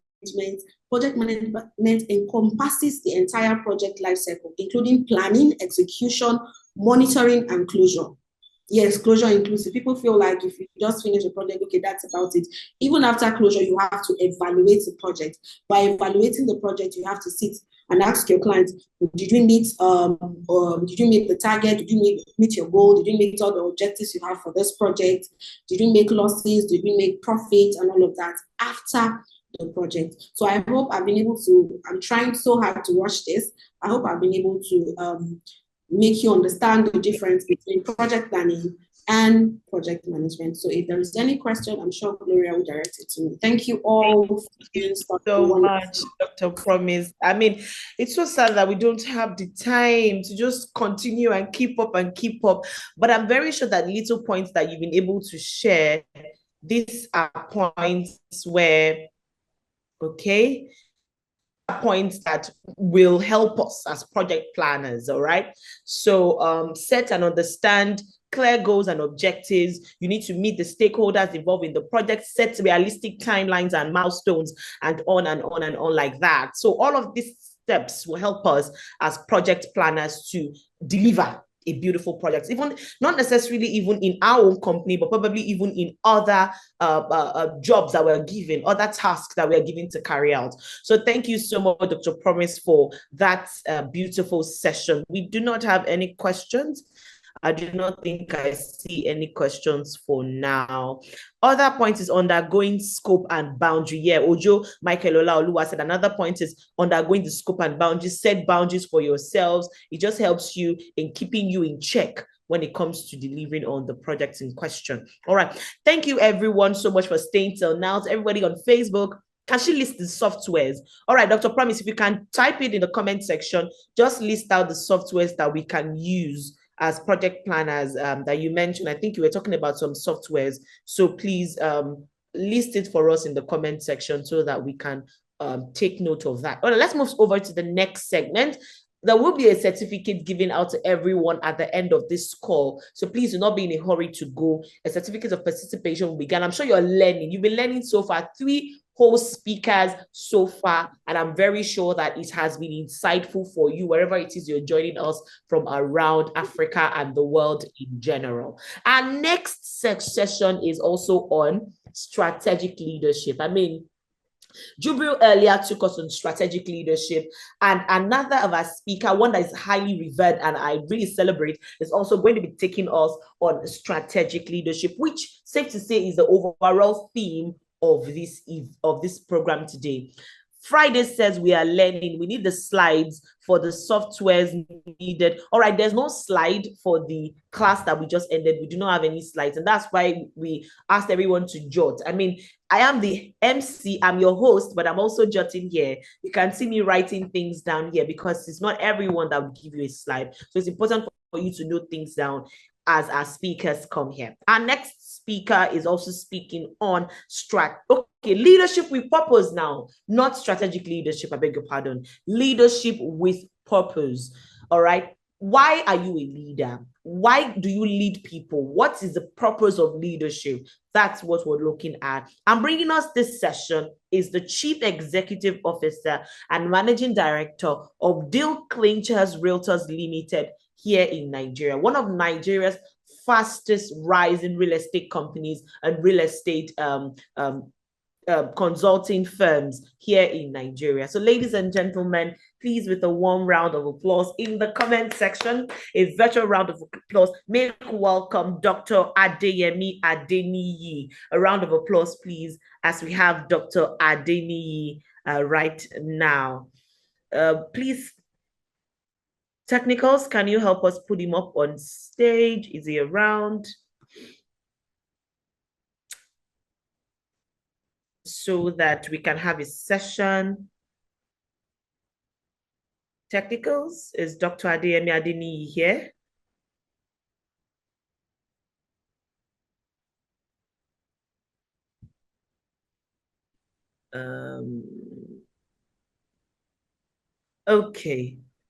Okay.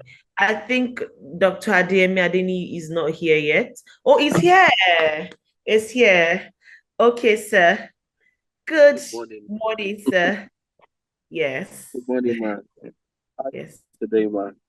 Very well. Thank you so much, sir, for joining us this morning. Yeah. It's, thank you so much for having me. Thank you very much, everyone. Good morning to you all. I appreciate the privilege granted me this morning to be here. I appreciate the leadership of the Pan-African Youth Leadership for the opportunity to be here today to share a few things with you. Thank you, everyone, all across Africa. Thank you, all my brothers and my sisters. Thank you, Visionaire, the founder, Dr. Ademawale. Thank you so much for putting this together. And thank you for being consistent and making sure that you see to everything that has to do with the youth and delivery of value, ensuring consistency and ensuring posterity even when we're no more. I pray that the good Lord will continue to uphold you more and more in Jesus Christ's name. All right. Um,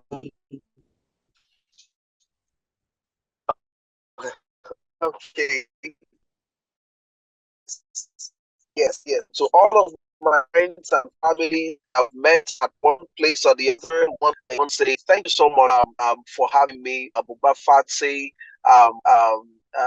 different Ibrahim, Sakri, everyone. I might not be able to mention all the names. I appreciate you all. Now, this morning, I would like to speak on leadership with vision. Leadership with vision, and I sincerely appreciate this opportunity once again given to me to share something on leadership with vision. And I want us to explore the concept of leadership with vision. And in doing that, I will have to first speak on what vision is all about now, and why it's important for us as leaders, and how leaders can develop and communicate their vision. It's really important for us to first know what exactly leadership is. Leadership, not by coercion, but I'm talking about leadership by influence. That is taking the lead while others follow, taking the lead while others follow. Now, when we talk about vision, now, this has to do with ability to be able to see ahead. Now, the difference between you and many others is this: while everybody is looking, leaders see. So there's a difference between looking and seeing. So as leaders, we must be able to see beyond what others are looking at. I remembered some times ago while I was looking at someone. I was looking. So please pay attention to the words I'll be using. They are not used carelessly. They are as given to me, and they are emphatic words. Words you need to ruminate and think about. Appreciate the last speaker. She's my sister. She's my friend. Thank you so much for the value given. God bless you, ma'am. And so while I was looking at someone who was drinking orange, I was paid to see beyond looking at the orange. Now, and it came to me that what lesson can I see? Can I see from what I am looking at? And I said, I don't think there's any lesson in someone drinking, an orange. And the next thing I heard was that there is something to learn if I can see properly. And as I paid close attention, God had given the privilege to have my mind open to see what lesson was there. And I was asked that, so how is that individual getting the juice from the orange?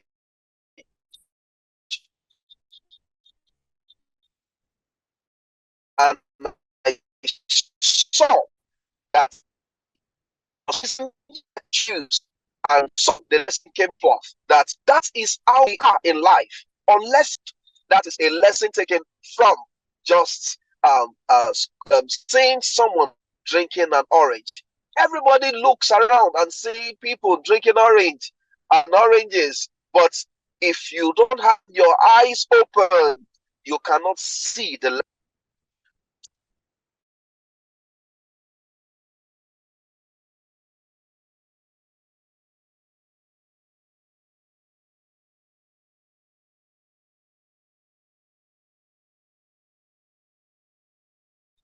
So at every given time, there are lessons to pick from everything that you are seeing.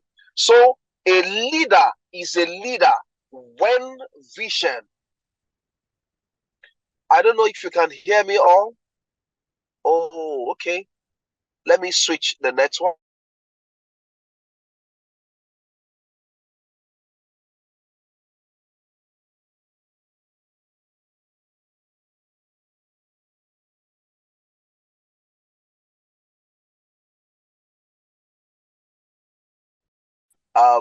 Okay.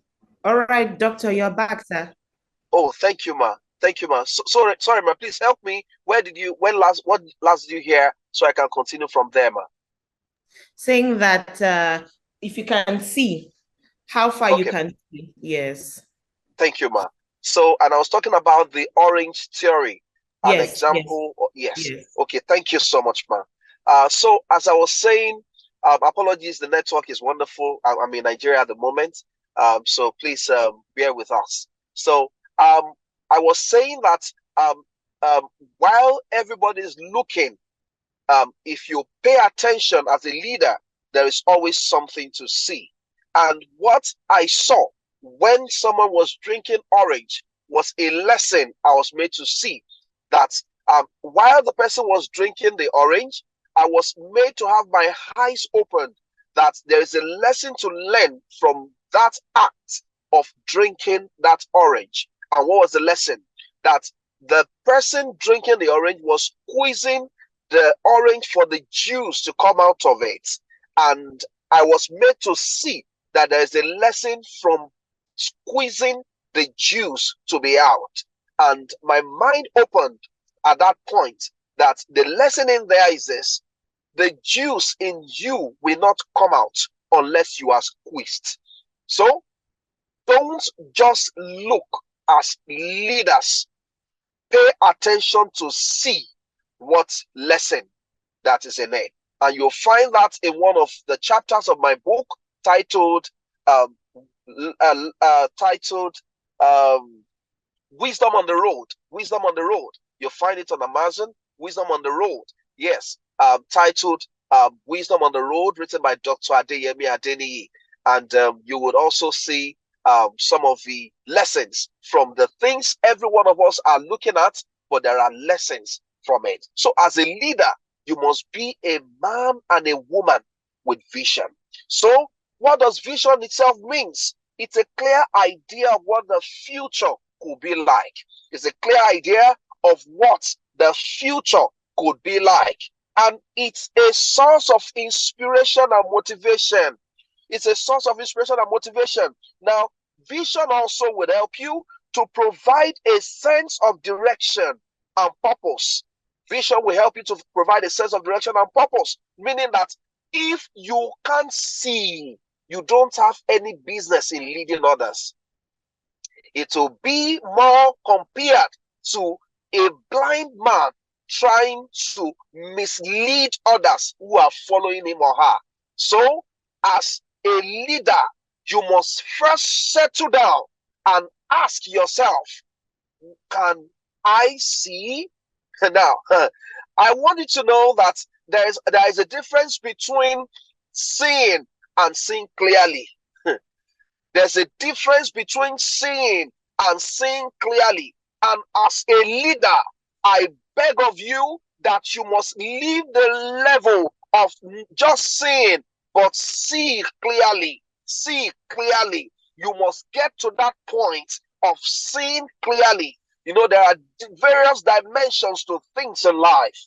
And as a leader, for you to provide direction and purpose, you must learn to see clearly. So vision is not just about daydreaming or wishful thinking. It's a realistic and achievable goal that can guide you towards success. Now, I want you to know something, that there is something that you need to know, that you need to stop daydreaming. You need to stop thinking about it only. You need to act it. You need to take a step of faith. You need to see this. There's something about leadership by vision. Leadership with vision. That as a leader, and let me give you an example. I remembered so well that while I was in my last partnership business, by the way of introduction, I'm an estate developer. I build estates across different states in Nigeria, and by His grace, God is expanding us into different parts of Africa.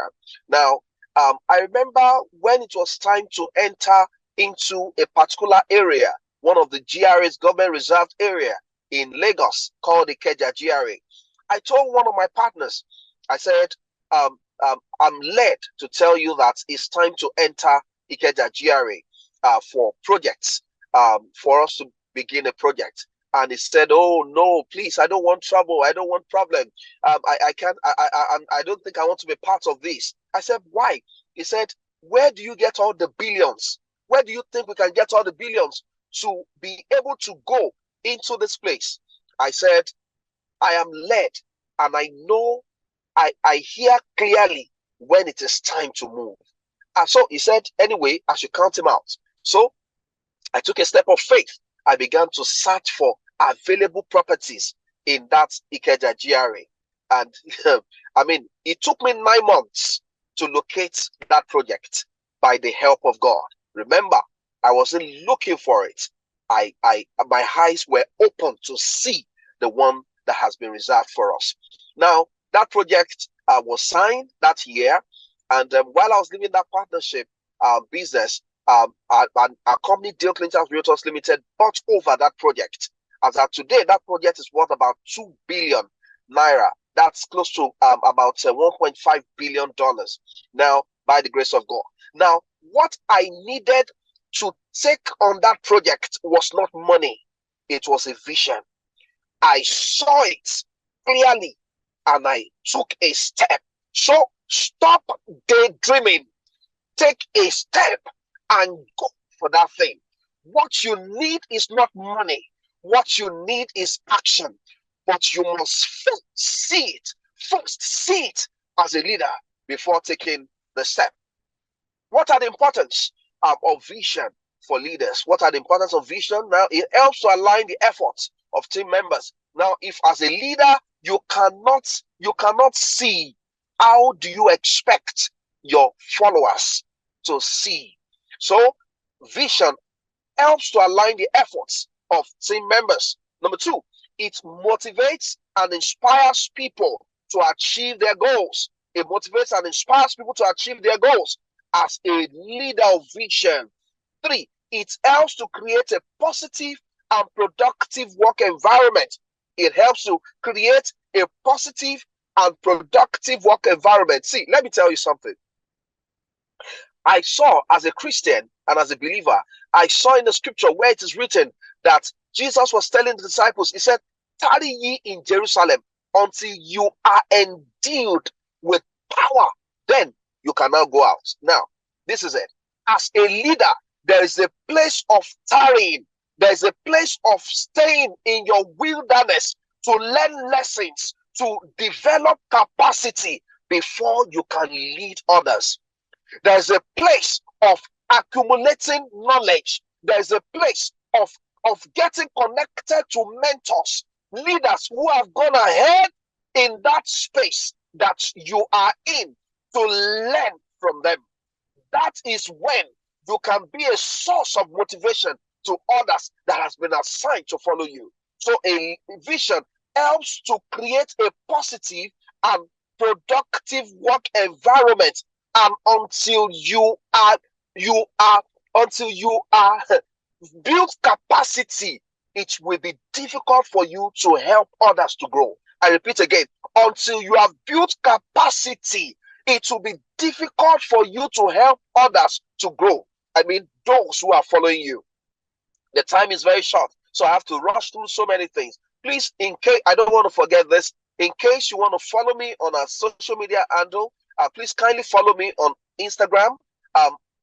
Dr. Adeyemi Adeniyi, spelled together, Dr. Adeyemi Adeniyi is my handle on Instagram. That's same handle on Facebook. That's same handle on LinkedIn. There are a lot of resources that can help you grow as leaders. Please follow me. Now, also on YouTube, kindly subscribe to my channel, and you can learn some of the tips that can make you grow as leaders. Now, how can leaders develop their vision?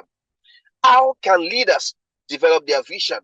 How can leaders develop their vision? Please, someone can help me type Dr. Adeyemi Adeniyi as my handle on Instagram, on Facebook, on LinkedIn, on yes, I'm active on those 3 platforms.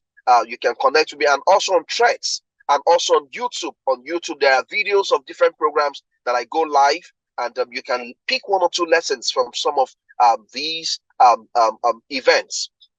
Now, how can leaders develop their vision? How can leaders develop their vision? Now, you must consider the organization's mission and values. Now, that is the first way to develop vision. Consider either as an individual, what is your value? What is your value? What is your value? For instance, as an individual now, I observe over time that what you value as an individual and as a leader will have an effect, whether positively or negatively, on the organization that you lead. What you observe. Thank you so much, Mr. Akombi. Dr. Adeyemi Adeni is DR. Yes, you are correct. And they are spelled together. DR Adeyemi Adeni. They are all together, no space in between. You'll find me on all this platform. Now, as an individual, I saw that my kind of person, my personality has a great deal in affecting the organization that God has founded through me. Now, what do I mean? Thank you so much, sir. Thank you, sir. Now, this is what I mean. I saw that by the way I'm designed by God. Of course, everybody must discover themselves. As a leader, please let me keep that in. As a leader, you must first discover yourself. You must. Thank you so much, Pan-African Youth Leadership Foundation. Thank you so much for pinning that down. Now, as a leader, you must first discover yourself. Who am I? Because, see, I tell you, you can't lead any other except you have first discovered who you are. Now, who am I? When you discover yourself, then you look at your makeup.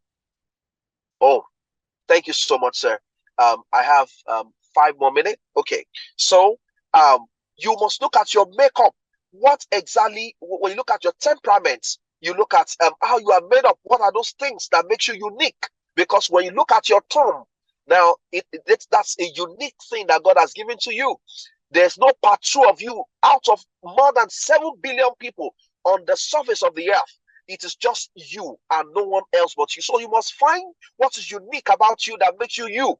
I am Adeyemi Adeni. Nobody can replace me. So if I get a disappointment from just one person, it's just one person. Now I still have more than 6.9 billion people who have not disappointed me. So I go for the next person. So you must consider what your values are. So part of my value is I value cleaning. I'm a very orderly person. I love order. So when you see most of our projects, you will see that there is order in those projects. You will see the attention we pay to details. My personality has infected my brand as a company called Deal Clinchers. So discover yourself. So that way it will help you to develop the vision that God has given to you to be able to help others. And I hope it's getting clearer. 15 minutes is too small to handle this subject because it is very deep.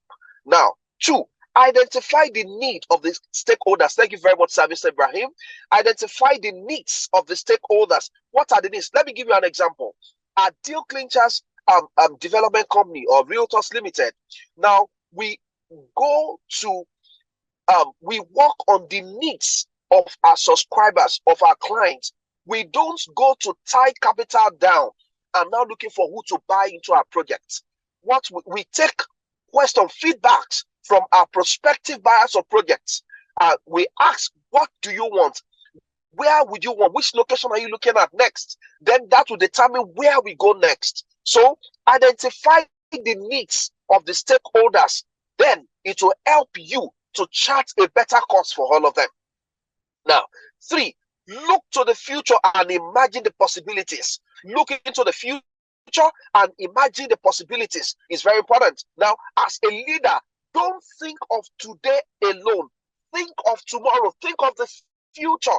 Think about posterity. Now, I take a quote from Late Dora Akunyili of blessed memory. She said, great leaders plant trees that they themselves will not benefit from the shade.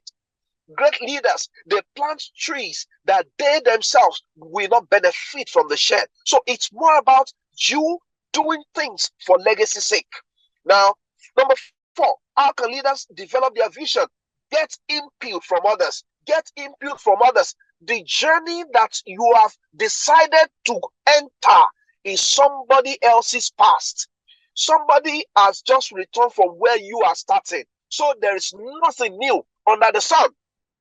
There's nothing new under heaven. So get input from others. You can't do it alone.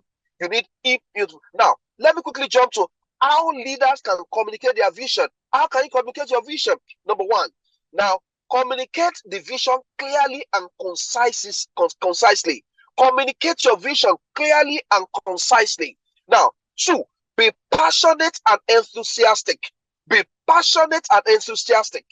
Three, use stories and examples to illustrate the vision. Use stories and examples to illustrate the vision. Now, I'll give you an example of that. That in most cases, I tell all of my members of the team, I clearly illustrate to them where God is taking us to. I clearly show them videos of who we are benchmarking our company with, organizations that we look up to. I clearly, paint pictures of what the future holds, even for us as an organization. Now, but it takes me separating myself, paying attention to those things I am looking at, and that way it will help us to see clearly where God is taking us to. Now, in conclusion, vision is a powerful tool that can help leaders to achieve great things. Now, by developing and communicating a clear vision, leaders can inspire and motivate others to follow them. Now, with vision, anything is possible. In conclusion, leadership with vision is essential for success, and a clear vision can help leaders to make better decisions, align their teams, and achieve their goals. Now, if you're a leader, I encourage you to develop and communicate your vision. With vision, you can create a bright future for yourself and for your organization. So get a vision today. Thank you very much. I don't want to exceed beyond my time. Thank you, man.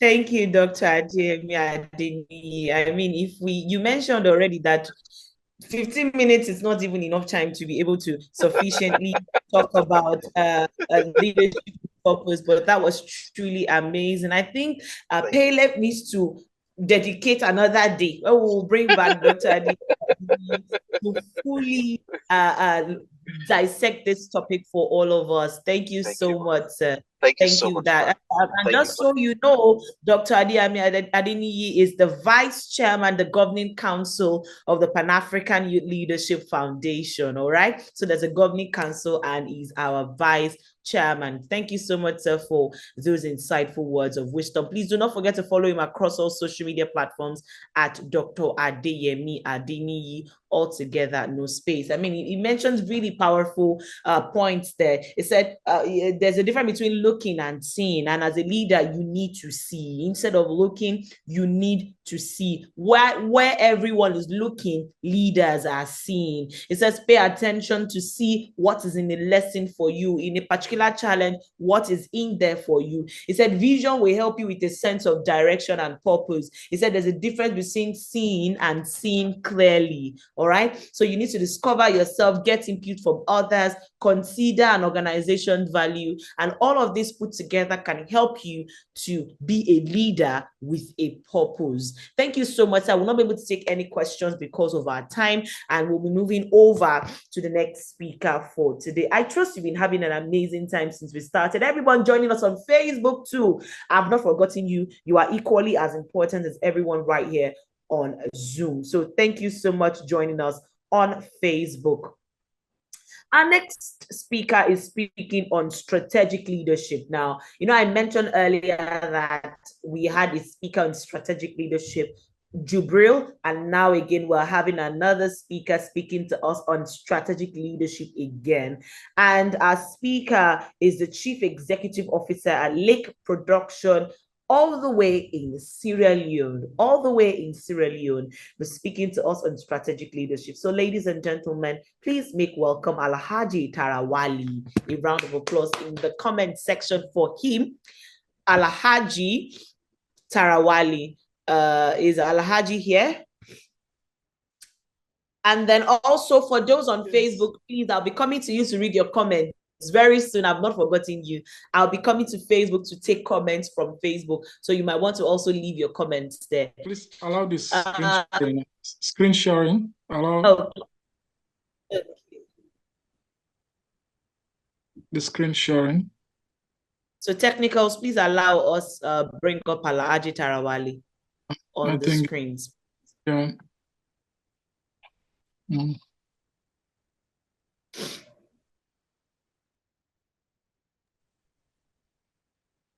Okay. So we're waiting for multimedia to please permit Alhaji Tarawale to speak to us. Okay.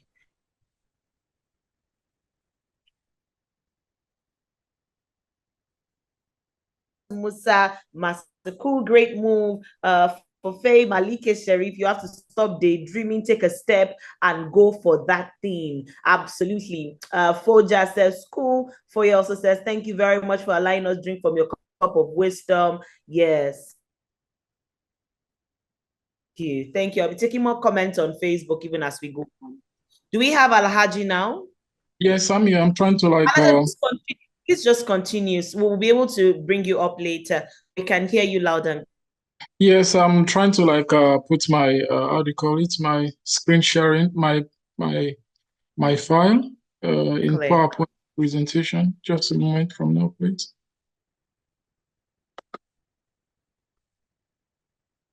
Okay. Is it okay now? Come in.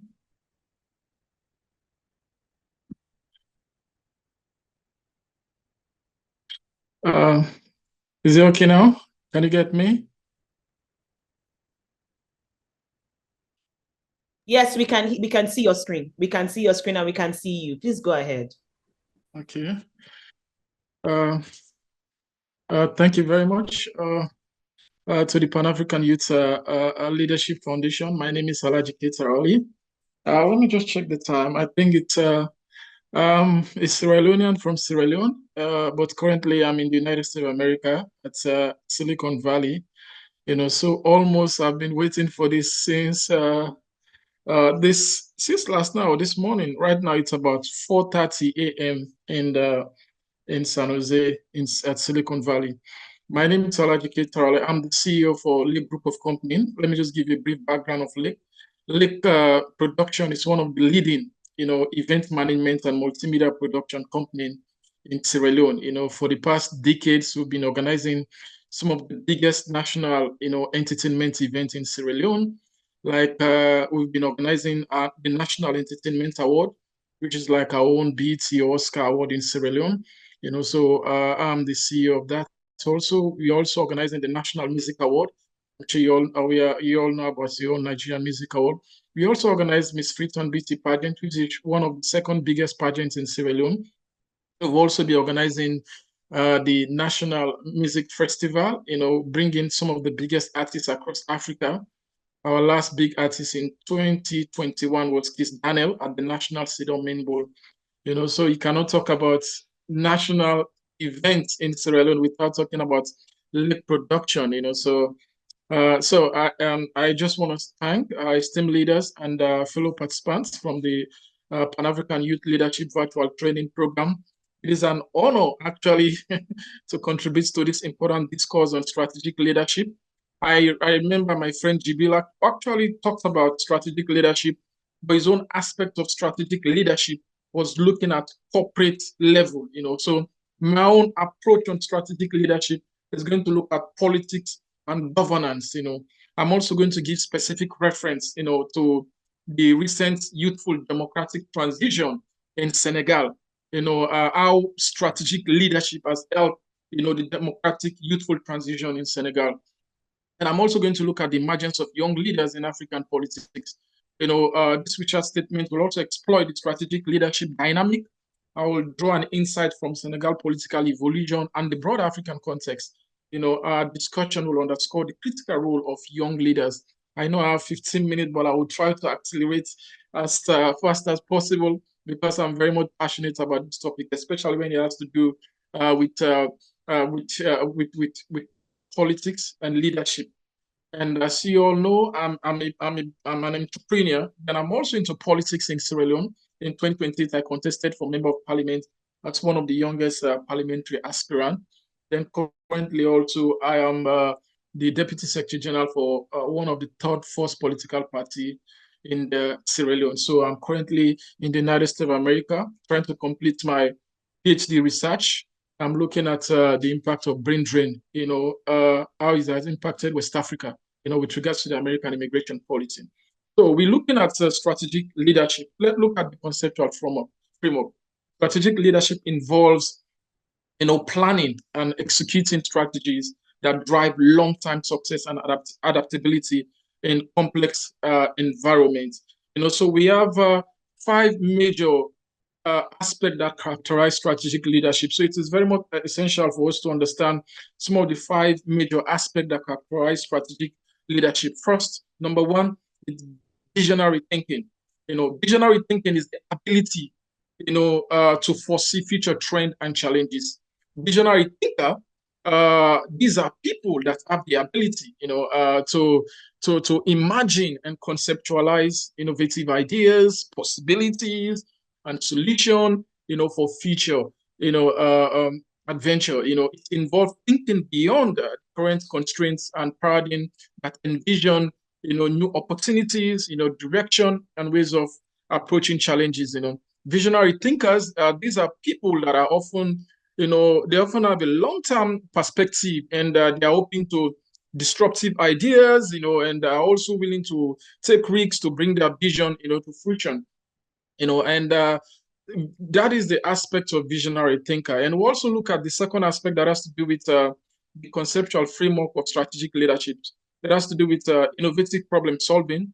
Innovative problem solving is creating novel solutions to contemporary issues. We've all seen some of the most renowned visionary thinkers across the world. They've been able to, create a novel solution to contemporary issues, which could also be referred to as the process of approaching challenges or issues in a creative and unconventional way to generate novel and effective solutions. It involves thinking outside the box, So innovative problem solver, these are people that actually think outside the box, to solve, a solution, So it's also involved, like I said, thinking outside the box, and it's exploring new perspective that has to do with addressing problem in a unique and original manner. They're very much unique with regards to their approach in solving, problem.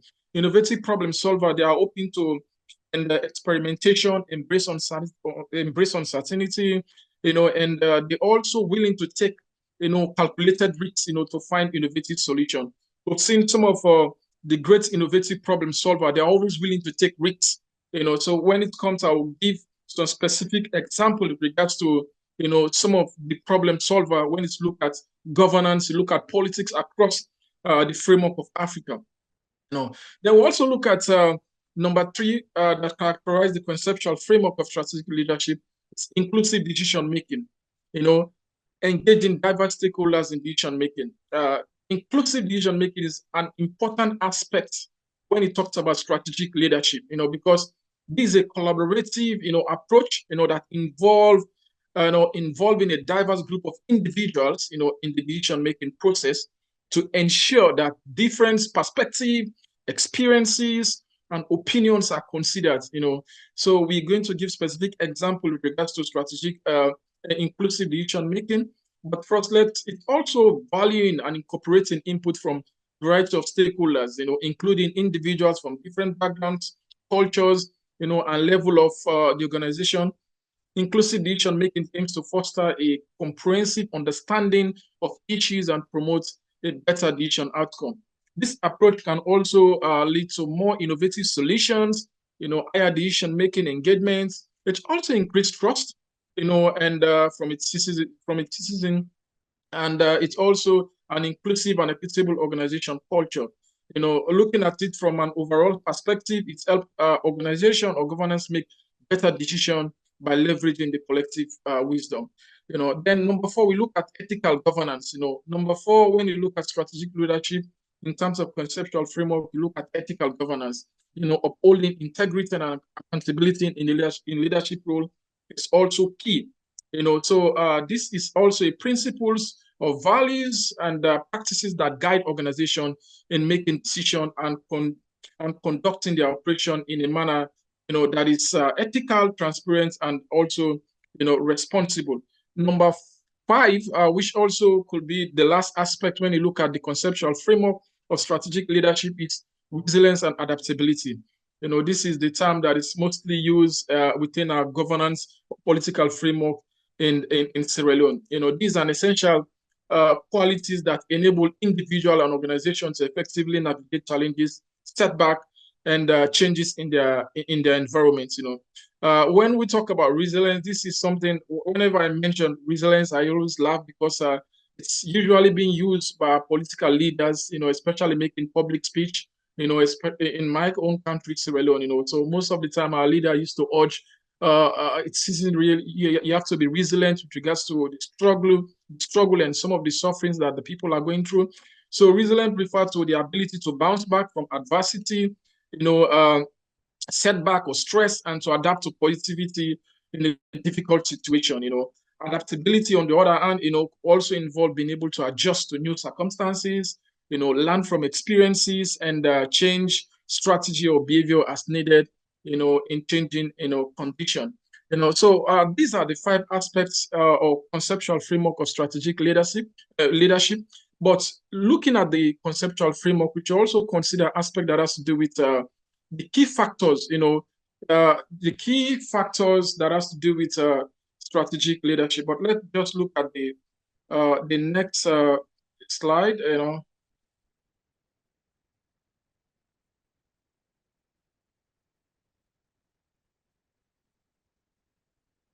All right, so we look at the key aspect that has to do with the background history, key factors leading to a successful transition. We have 3 aspects. We have youth mobilization and civic engagement. We have utilization of digital platform. Then we have also innovation and implementation. When you look at the 3 factors that comprises the aspect that has to do with strategic leadership. So we look at the first aspect, but before we do, let's just give a consideration with specific reference of the 5 factors or conceptual framework I mentioned when it has to do with strategic leadership. And like I said, I'm going to make a specific reference to Senegal because the tool, when you talk about politics and governance, we, as of recent time, we use Senegal as a specific reference with regards to the successive approach of a strategic, success of a strategic, leadership when it looks at governance and politics. As we see in Senegal, strategic leadership has helped play a significant role with regards to bringing a young leadership within the framework of the Senegalese, governance. So let's look at this slide that has to do with the first aspects. Looking at the Senegalese election, as we've all seen in recent time, just a few months ago, 44-year-old president Bashir Diomaye Faye. It's a testament of how how the success of a strategic leadership can be achieved when a nation dare to transcend the confines of traditional political structure. President Faye ascend to the highest office in Senegal. It was a remarkable example, a narrative of resilience and unwavering commitment, to democratic ideas. It is a campaign, is approach looking at all these 5 aspects: visionary thinking, innovative problem, inclusive decision making, ethical governance, and resilience and adaptability. These 5 conceptual framework are all components that helps and Abdoulaye Faye with regards to his aspiration of becoming one of the youngest presidents within the democratic sphere of Africa. So that could be used as a sense of an example, looking at all of those 5 components. When you look at the visionary thinking, when you look at the visionary approach, the innovative problem solving, we also, as we proceed, looking at the key factors, leading to a successful transition. Then we look at youth mobilization and civic engagement. Youth mobilization and civic engagement, we've seen, and this could also be reflected in history, as we've seen. Yen Mari, he established an organization, Fed Up is a group of Senegalese rapper and journalists that was formed in 2011 to protest the governance and encourage young people to vote. The group has been credited with helping mobilize the youth vote and host former President Abdoulaye Wade in 2012. Senegal is very much matured when it comes to democratic transition. It started all in 2012, first with Yen Mari, and then evolved around the recent president, elected democratic president of Senegal, Faye. Yen Mari movement, founded by young Senegalese artists and journalists, was pivotal in mobilizing the youth votes and advocating for democratic change. Then we also look at utilization of digital platform.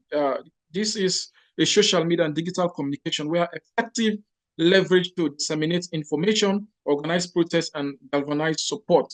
As you've seen, in Sierra Leone, I was leading a campaign on the Kush. As you know, Kush have ravaged most West African countries. As a youth advocate, I was able to spearhead a campaign, raising awareness about the impacts of Kush in Sierra Leone. So I established a youth organization, Coalition of Progressive Change. A campaign that was led for over 2 months. At the end of the day, we were able to call on the government. The government were able to take proactive action, to declare a state of emergency on the impact of Kush. So this we are all able to be achieved because of our collaborative efforts, using social media effectively, using WhatsApp, using Facebook, using Instagram. So young people should be able to use different strategic approach in achieving, their gains with regards to utilization of digital platform. Then we'll talk about policy innovation and implementation. When we look at policy innovation and implementation, this is crucial for driving, positive change and development in African politics. African countries face various challenges, such as governance issues, economic disparity, social inequality, and environmental concern. So policy innovation involved the development of new, approaches, strategies, and solutions to address these complex challenges, while implementing is about putting this policy into action effectively. So we'll give an example also. Looking at an example, governance initiative in Rwanda also streamline administrative processes and enhance public services. Then we'll also see in Kenya also, for instance, the Youth Enterprise Development Fund in Kenya support youth-led business. So these are all examples of the factors leading to a successful transition as we're looking towards strategic leadership. So another aspect also we have to consider has to do with the emergence of young leaders within the African politics. So I looked at 4 leaders. When we talk about leaders, it doesn't only have to do with the corporate aspect. I'm looking at the aspect that has to do with governance and politics.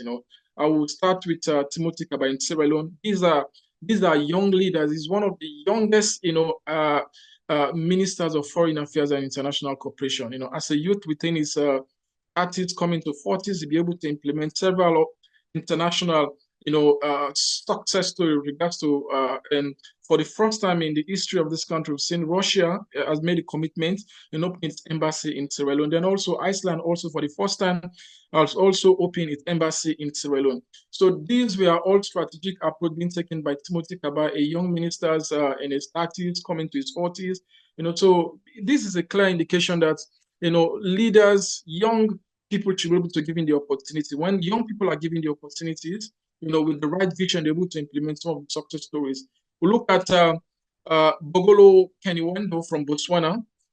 He was appointed as Minister of Investment, Trade and Industry at 31 years of age. He's been one of the proponents of youth, empowerment and economic diversification in Botswana. We also look at Nelson Chamisa in Zimbabwe. Nelson Chamisa is a prominent and opposition leader. He has actually advocated for democratic reform and youth participation in politics. He's been one of the most influential, young politicians in Zimbabwe, despite the challenges, Then we also look at Diane Gashumba from Rwanda. Diane Gashumba is the Minister of Health. Gashumba has led initiatives to improve healthcare services and promote gender equality. He's been IMAC as one of the potential, highly acclaimed leader in Rwanda. So these are exemplary figures when you talk about the emergence of young leaders in Africa. It doesn't only we all are aware about Senegal. the democratic elected president, but we also want to focus on leaders within the administrative framework, doing major stuff in Africa. And we look at the next slide that has to do with strategic leadership insights, from African youth leaders. We have 4 aspects. 1, harnessing technologies, promoting inclusivity, fostering collaboration, championing education, and capacity, building, So harnessing technologies, young leaders should be able to use technology to connect with their constituents and facilitate transparency and implement innovative solution. Now we are now living in a global village. This is a digital age. Young people, aspiring to be a leader should be able to harness new media communication technologies, to harness. Right now, as you can see, I'm in the US, but I'm now leveraging the use of convergence media. You can watch me through your phone. You can watch me through your computer. You can also connect through your TV screen. You can also see me. So this is the significance of convergence media. So we should be able to make use of convergence media, as we have 2 aspects of media. We have the traditional media. We have the new media. We've seen the new media is now now replacing traditional media. When you talk about traditional media, you talk about the radio, talk about the television. When you talk about new media, you talk about mobile phones. You talk about all those new technologies that encompasses new media technology. If you want to watch a TV, you can watch the TV through your phone. If you want to read a newspaper, you can read newspaper through your phone. So all of those things, they've now converged as one. So we should be able to make use of convergence media, new media technology, harness the significance. Somebody was talking about AI. These are all aspects that we should be able to explore as young leaders, as a way of achieving our goals in a strategic, leadership approach. Then we'll talk about promoting inclusivity. This emphasizes on policies that cater for diverse demography, ensuring that marginalized groups are represented. As part of a strategic approach, leaders should be able to promote inclusivity. Like for me, I have an aspiration in my country as a young political leader. So what I've done is to actually establish a youth organization by able to bring together thousands of youth across the country. The objective of this is to promote inclusivity from all parts of the region, from all parts of the country. Also in everybody will know you and your team members. So number, fostering collaboration. This is also another. Please check your chat. We're trying to communicate with you, sir. Thank you. Okay, no problem. Okay.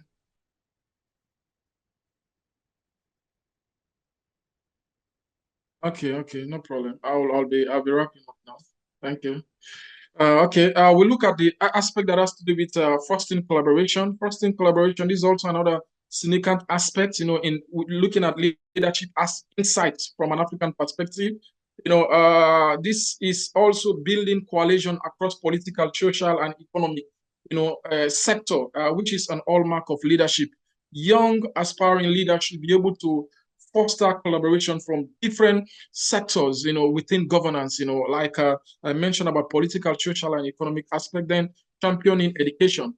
So we move on to the next slide, which has to do with challenges and opportunities. We are always bound to meet challenges, as part of our approach with achieving our political goals. We look at 3 aspects: political resistance, resource constraint, and socio-cultural barriers. So we just try to look at them as quickly as possible. Political resistance, this entrenched political system and older leadership resisting change. As we've seen in Nigeria, we have 2 major political parties in Nigeria. We have PDP, the APC and the PDP. We've seen Peter Obi, a young, dynamic leader, has been battling, to see how to entrench himself within the Nigerian political system. In Sierra Leone, also, we have 2 major political parties. They've been there since 1961. The APC and the SLPP. Now you're seeing young leaders emerging, leaders like us and leaders like others coming up. It's like a fight between the old and the new. So this is all part of the political resistance young leaders face, as part of their approach in achieving their goals. Resource constraint. This has been one of the major problems, especially for new aspiring leaders. Galvanizing resources is very much difficult. So how can we galvanize resources, putting resources together in achieving our goal? has also been a challenge. Cultural barriers, regional divides, ethnical, boundaries. These are all challenges we face as young leaders. So looking at all of those aspects, I believe Africa, we've now come to a point wherein this is the face of young leaders, coming up on board, trying to take chance of the new democratic, youthful political change that is happening in Africa, just like in the 90s, who were happening all over Africa, but now we've seen young leaders coming on board, trying to take a leadership position in Nigeria, in Sierra Leone, success story in Senegal. We've seen other leaders, taking up leadership across Africa. Some of them has been done illegally through coup, but some of them have also been done through democratic means. I believe we have the potential with the right planning, with the right strategic approach. Young leaders, aspiring leaders in Africa will be able to take the leaders' mentorship because it is now or never. Thank you very much. Thank you so much, Alhaji Talawali. Thank you so much for, this particular segment you just shared is one where we know that time will not allow us dissect, because if we begin to dissect the 5 types you sent to us, I'm very sure that each item will take about an hour to fully explain it. I'm telling you. These are like 30-minute presentation sessions. So we're like trying to just go fast, just to make sure we give out all of the most important points. But anyway, thank you very much to Pan-African Youth Leadership Foundation. They've been an inspiration, influencing young leaders across the continent. For the past years I've known, they've been doing an amazing job. And I'm also proud, to give my own contribution in regards to how you're able to influence, leadership in Africa. So my final statement with regards to this, I urge all those leaders across this platform watching, we should be able to create a diverse network among ourselves and see how we're able to leverage our dreams and aspirations in our various countries. I'm from Sierra Leone. I'm a Sierra Leonean, some from Nigeria, some from Egypt and different other African countries. Let us use our resources, our network, and try to create the Africa we want, because that's the only way to succeed. Thank you. Absolutely. Thank you so much, Alhaji Talawali. Ojo Michael Olaoluwa says, you have really utilized your time in covering the essential parts of the point outline, and we really sincerely appreciate you. Thank you so much, Alhaji Talawali. Thank you. Okay, thank you. Absolutely. All right, so we do not have any questions. I've tried to check the question box to see if we have any questions, but I think his session was quite clear, and so we do not have any questions highlighted. So we'll move over to our next speaker for today. Everyone on Facebook, let me come and see if there's anything happening on Facebook there so I can take more comments. Just give me a little bit of time. Let me move over to Facebook. Okay, 4K says Lake Production is a household name in Sierra Leone. You can't talk about entertainment in Sierra Leone if you do not mention Lake Production. It's great to have you, sir. Jonathan says he's from Sierra Leone. Absolutely. Thank you so much, everyone also on Facebook still joining us. Thank you so much. Let me see if we have any more messages. Yes, thank you. We're moving over to the next speaker highlighted for today at the maiden edition of the Pan-African Youth Leadership Training Program for the very first time. So the next topic we're looking at is effective communication. And I like this word particularly because I am a media and communications expert. Aside hosting events and comparing events, being your MC, I also consult on media and communications for brands and companies. And so that's why this particular topic, effective communication, is a topic that is really dear to my heart.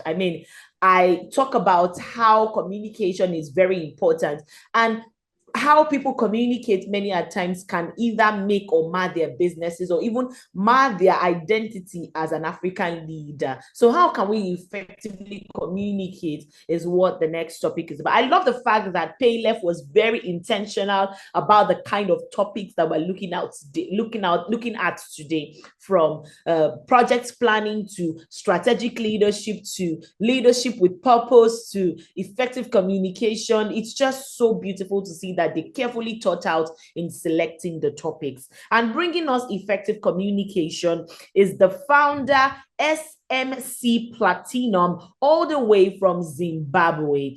Founder, SMC Platinum, all the way from Zimbabwe. Ladies and gentlemen, Sharon Mlotshwa. I hope I got that correctly. Shalom Mlotshwa. I hope I got that correctly. Sharon, are you here? Sharon Yes, Mlotshwa. I'm here. Can you hear me? Oh, hey, I can hear you. Did I get your name correctly? Please help me pronounce it well. My name is Sharon Mlotshwa. You almost got it right. Mlotshwa. I got it. All right, Sharon, over to you. Yes. Welcome. Thank you for having me. I'm not gonna take time on this. I'm a little bit under the weather, so I'm gonna be precise. I just want to greet everybody here. I just want to thank Pan-African Foundation for giving us this opportunity to talk to young people, to talk to leaders across various sectors, different countries, different nationality. At the end of the day, we are one Africa, one continent. Thank you for having me. So my name is Sharon Mlotshwa. Like I said before, I'm from Zimbabwe and I'm based in the USA. I'm a proprietor of SMC Platinums. I deal with manufacturing, real estate, with companies in 3 Southern African countries. So today I will speak on effective communication, especially in leadership. What I can say is leadership is communication and communication is leadership. The power of leadership is manifest through the way you speak. So at the end of the day, when we say to you, you are a leader, it's not, yes, fine, we're going to look at your skills, your intellectual capacity, but communication, effective communication, it plays a vital role in scaling your leadership qualities. So when we say a communication is effective, it means it's meaningful and it's got a purpose. So you might know how to communicate with people, but what you're trying to say or what you're trying to convey to people, is it meaningful? Is it purposeful? How are people you're communicating to, how are they receiving what you're saying? Is it effective? Is it going to change their lives? Is it purposeful as well? So in everything that you do as a leader, your communication must play a vital role. So, like I said before, effective communication or leadership is not about your intellectual capacity, but it is about the way you communicate with people. So as a leader, we need to speak in 3 dimensions. The first dimension is personal. Sometimes when you speak, it's not only about how we mold our voices. It's not about how we've got this eye contact with people we're talking to. But when I say we need to communicate in 3 dimension, personal dimension, are you relating with people you're talking to? Are you relating to them?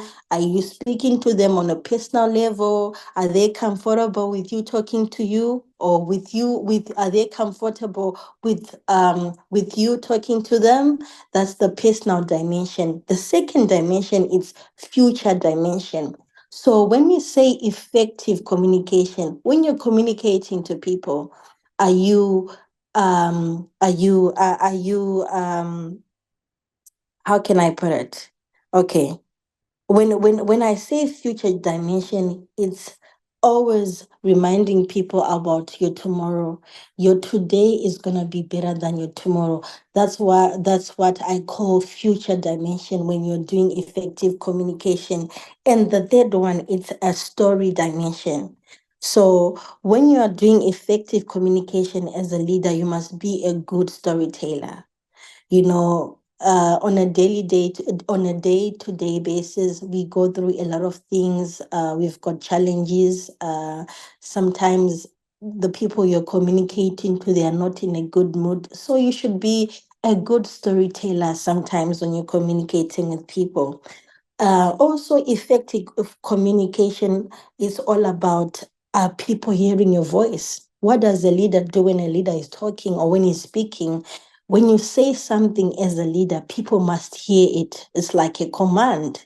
How am I talking to when I say something to them? Are they going to hear it audibly? And are they going to act on what I've said as a leader? We're going back to purposefulness and meaningfulness. So, as a leader, you must speak effective. That's what we call effective communication. At the end of the day, it's not about how you speak, it's not about the molding of your voice, it's not about how loud or how low your voice is. It's all about purposeful and meaningful communication. I'm gonna be short and precise. I'm under the weather. I've got a doctor's appointment, so my topic is gonna be very short. I just wanted to ask if we've got anyone who wants to ask me any question regarding effective communication. Any questions? All right. All right, Sharon. We're so sorry to hear that your voice is, I mean, you are a little bit under the weather. We're so sorry to hear that. But thank you so much, irrespective of how you feel, you still took out time to be here. But one thing I can get from you is that how you know that your communication is, okay, let's see.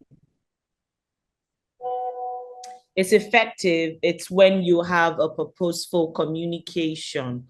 All right. Okay, we do not have any questions. Any other person would like to ask any question? Okay. If not, we're going to allow Sharon go right now. Thank you so much, Sharon. Would that be all, Sharon? Yes, thank you for having me. Thank you for having me. All right. Please get well soon. Thank you so much, Thank Sharon. you so much. Thank you. Thank you so All right, much. ladies and gentlemen, I mean, effective communication. How do you know when your communication is effective? When it fulfills the purpose for which you're communicating. That's how you know that your communication is effective. For example, if I'm trying to let you know that I want everyone to turn on their videos or everyone to get a pen, okay? And I communicate that to you. How I know that my communication to you is effective is whenever I see everybody with a pen or I see everybody turn on their videos. Then it occurs to me that, okay, my communication to you as a leader is effective. Same thing with leader-followers relationship. Your ability to communicate to your followers and they get it and get the job done efficiently and effectively makes your communication effective, basically. So thank you so much, Sharon, for that. Now, please, yeah, feedback is also essential. Akobi Hamid Olamide has said feedback is essential. I mean, we cannot underestimate the place of feedback in effective communication. I must please mention that I want you to please follow us on check out our website for more information. Is there anything at all that you want to read up about us or be a part of our foundation and also learn more from us and be abreast of whatever information it is that we are putting out? Please log on to our website at www.panafricanyouthlleadershipfoundation.org. www.panafricanyouthlleadershipfoundation.org. And I'm also mentioned that we are giving out grants to businesses. We're currently giving out grants, I beg your pardon, to businesses. However, today is the last day to apply for a grant. So you are an SME, you are an MSME, and you're looking forward to getting a grant for your business. Today is the last and final day to apply for that grant. So we are encouraging you to submit your proposal. It should include a company's profile, the details of the projects for which you're seeking funding for, photographs, showcasing your past project or things you've done in the past, and the deadline for submission is today. We ordinarily shouldn't be sharing this, but we just thought about it that let's still let our audience know that we are giving out grants. So today is the final day for submission for the grant if you're interested. Okay, so we will contact you. All you have to do is to send in your application to info@panafricanyouthleadershipfoundation.org. I'll say that again, info@panafricanyouthleadershipfoundation.org. Admin, if you can help me put up that in the comment, in the chat box, I'll appreciate it. info@panafricanyouthleadershipfoundation.org. That's the email address to send in your applications to. And we'll also be sending you your participation, your certificate of participation to your email addresses. Let me check on Facebook, my people on Facebook, if they're still there, so I can also relay this information to everyone joining us on Facebook. Thank you so much, Akombi, for still being here. Balikis, Daniel, Hassana, Hussein, Ibrahim, Kilavuka, Kabatesi, Marian, Syrian, Miriam Abike, Miriam Mayowa, Martins, my lawyer Sabi, Nini Biojo Michael, Olaluwoye, Oluwatobi Promise. Of course, Dr. Promise is still here. Rashidatu, Romlashita, Ruth Boyle, and Santo Thieb Ungwayo. Please, thank you so much for still staying till now. My name is Gloria Olufeko, and so far I have been your MC. So let me check on Facebook if we have any comments on Facebook. Okay, we do not have any comments. Okay, effective communication, fantastic topic. Beautiful, beautiful. So thank you everyone for staying even up till now. Let me just finally reiterate the points again. Please do not forget to log on to our website at www.panafricanyouthleadershipfoundation.org. And please also, the communication will continue on the WhatsApp group. All right, there's a WhatsApp. I understand that there's a WhatsApp group already created for the training, and so communication will continue on the WhatsApp group. We want to let you know that we're going to continue having the trainings till we set up our physical location where we are. Martins, Miriam, Mayowa, not Martins, please noted. Thank you.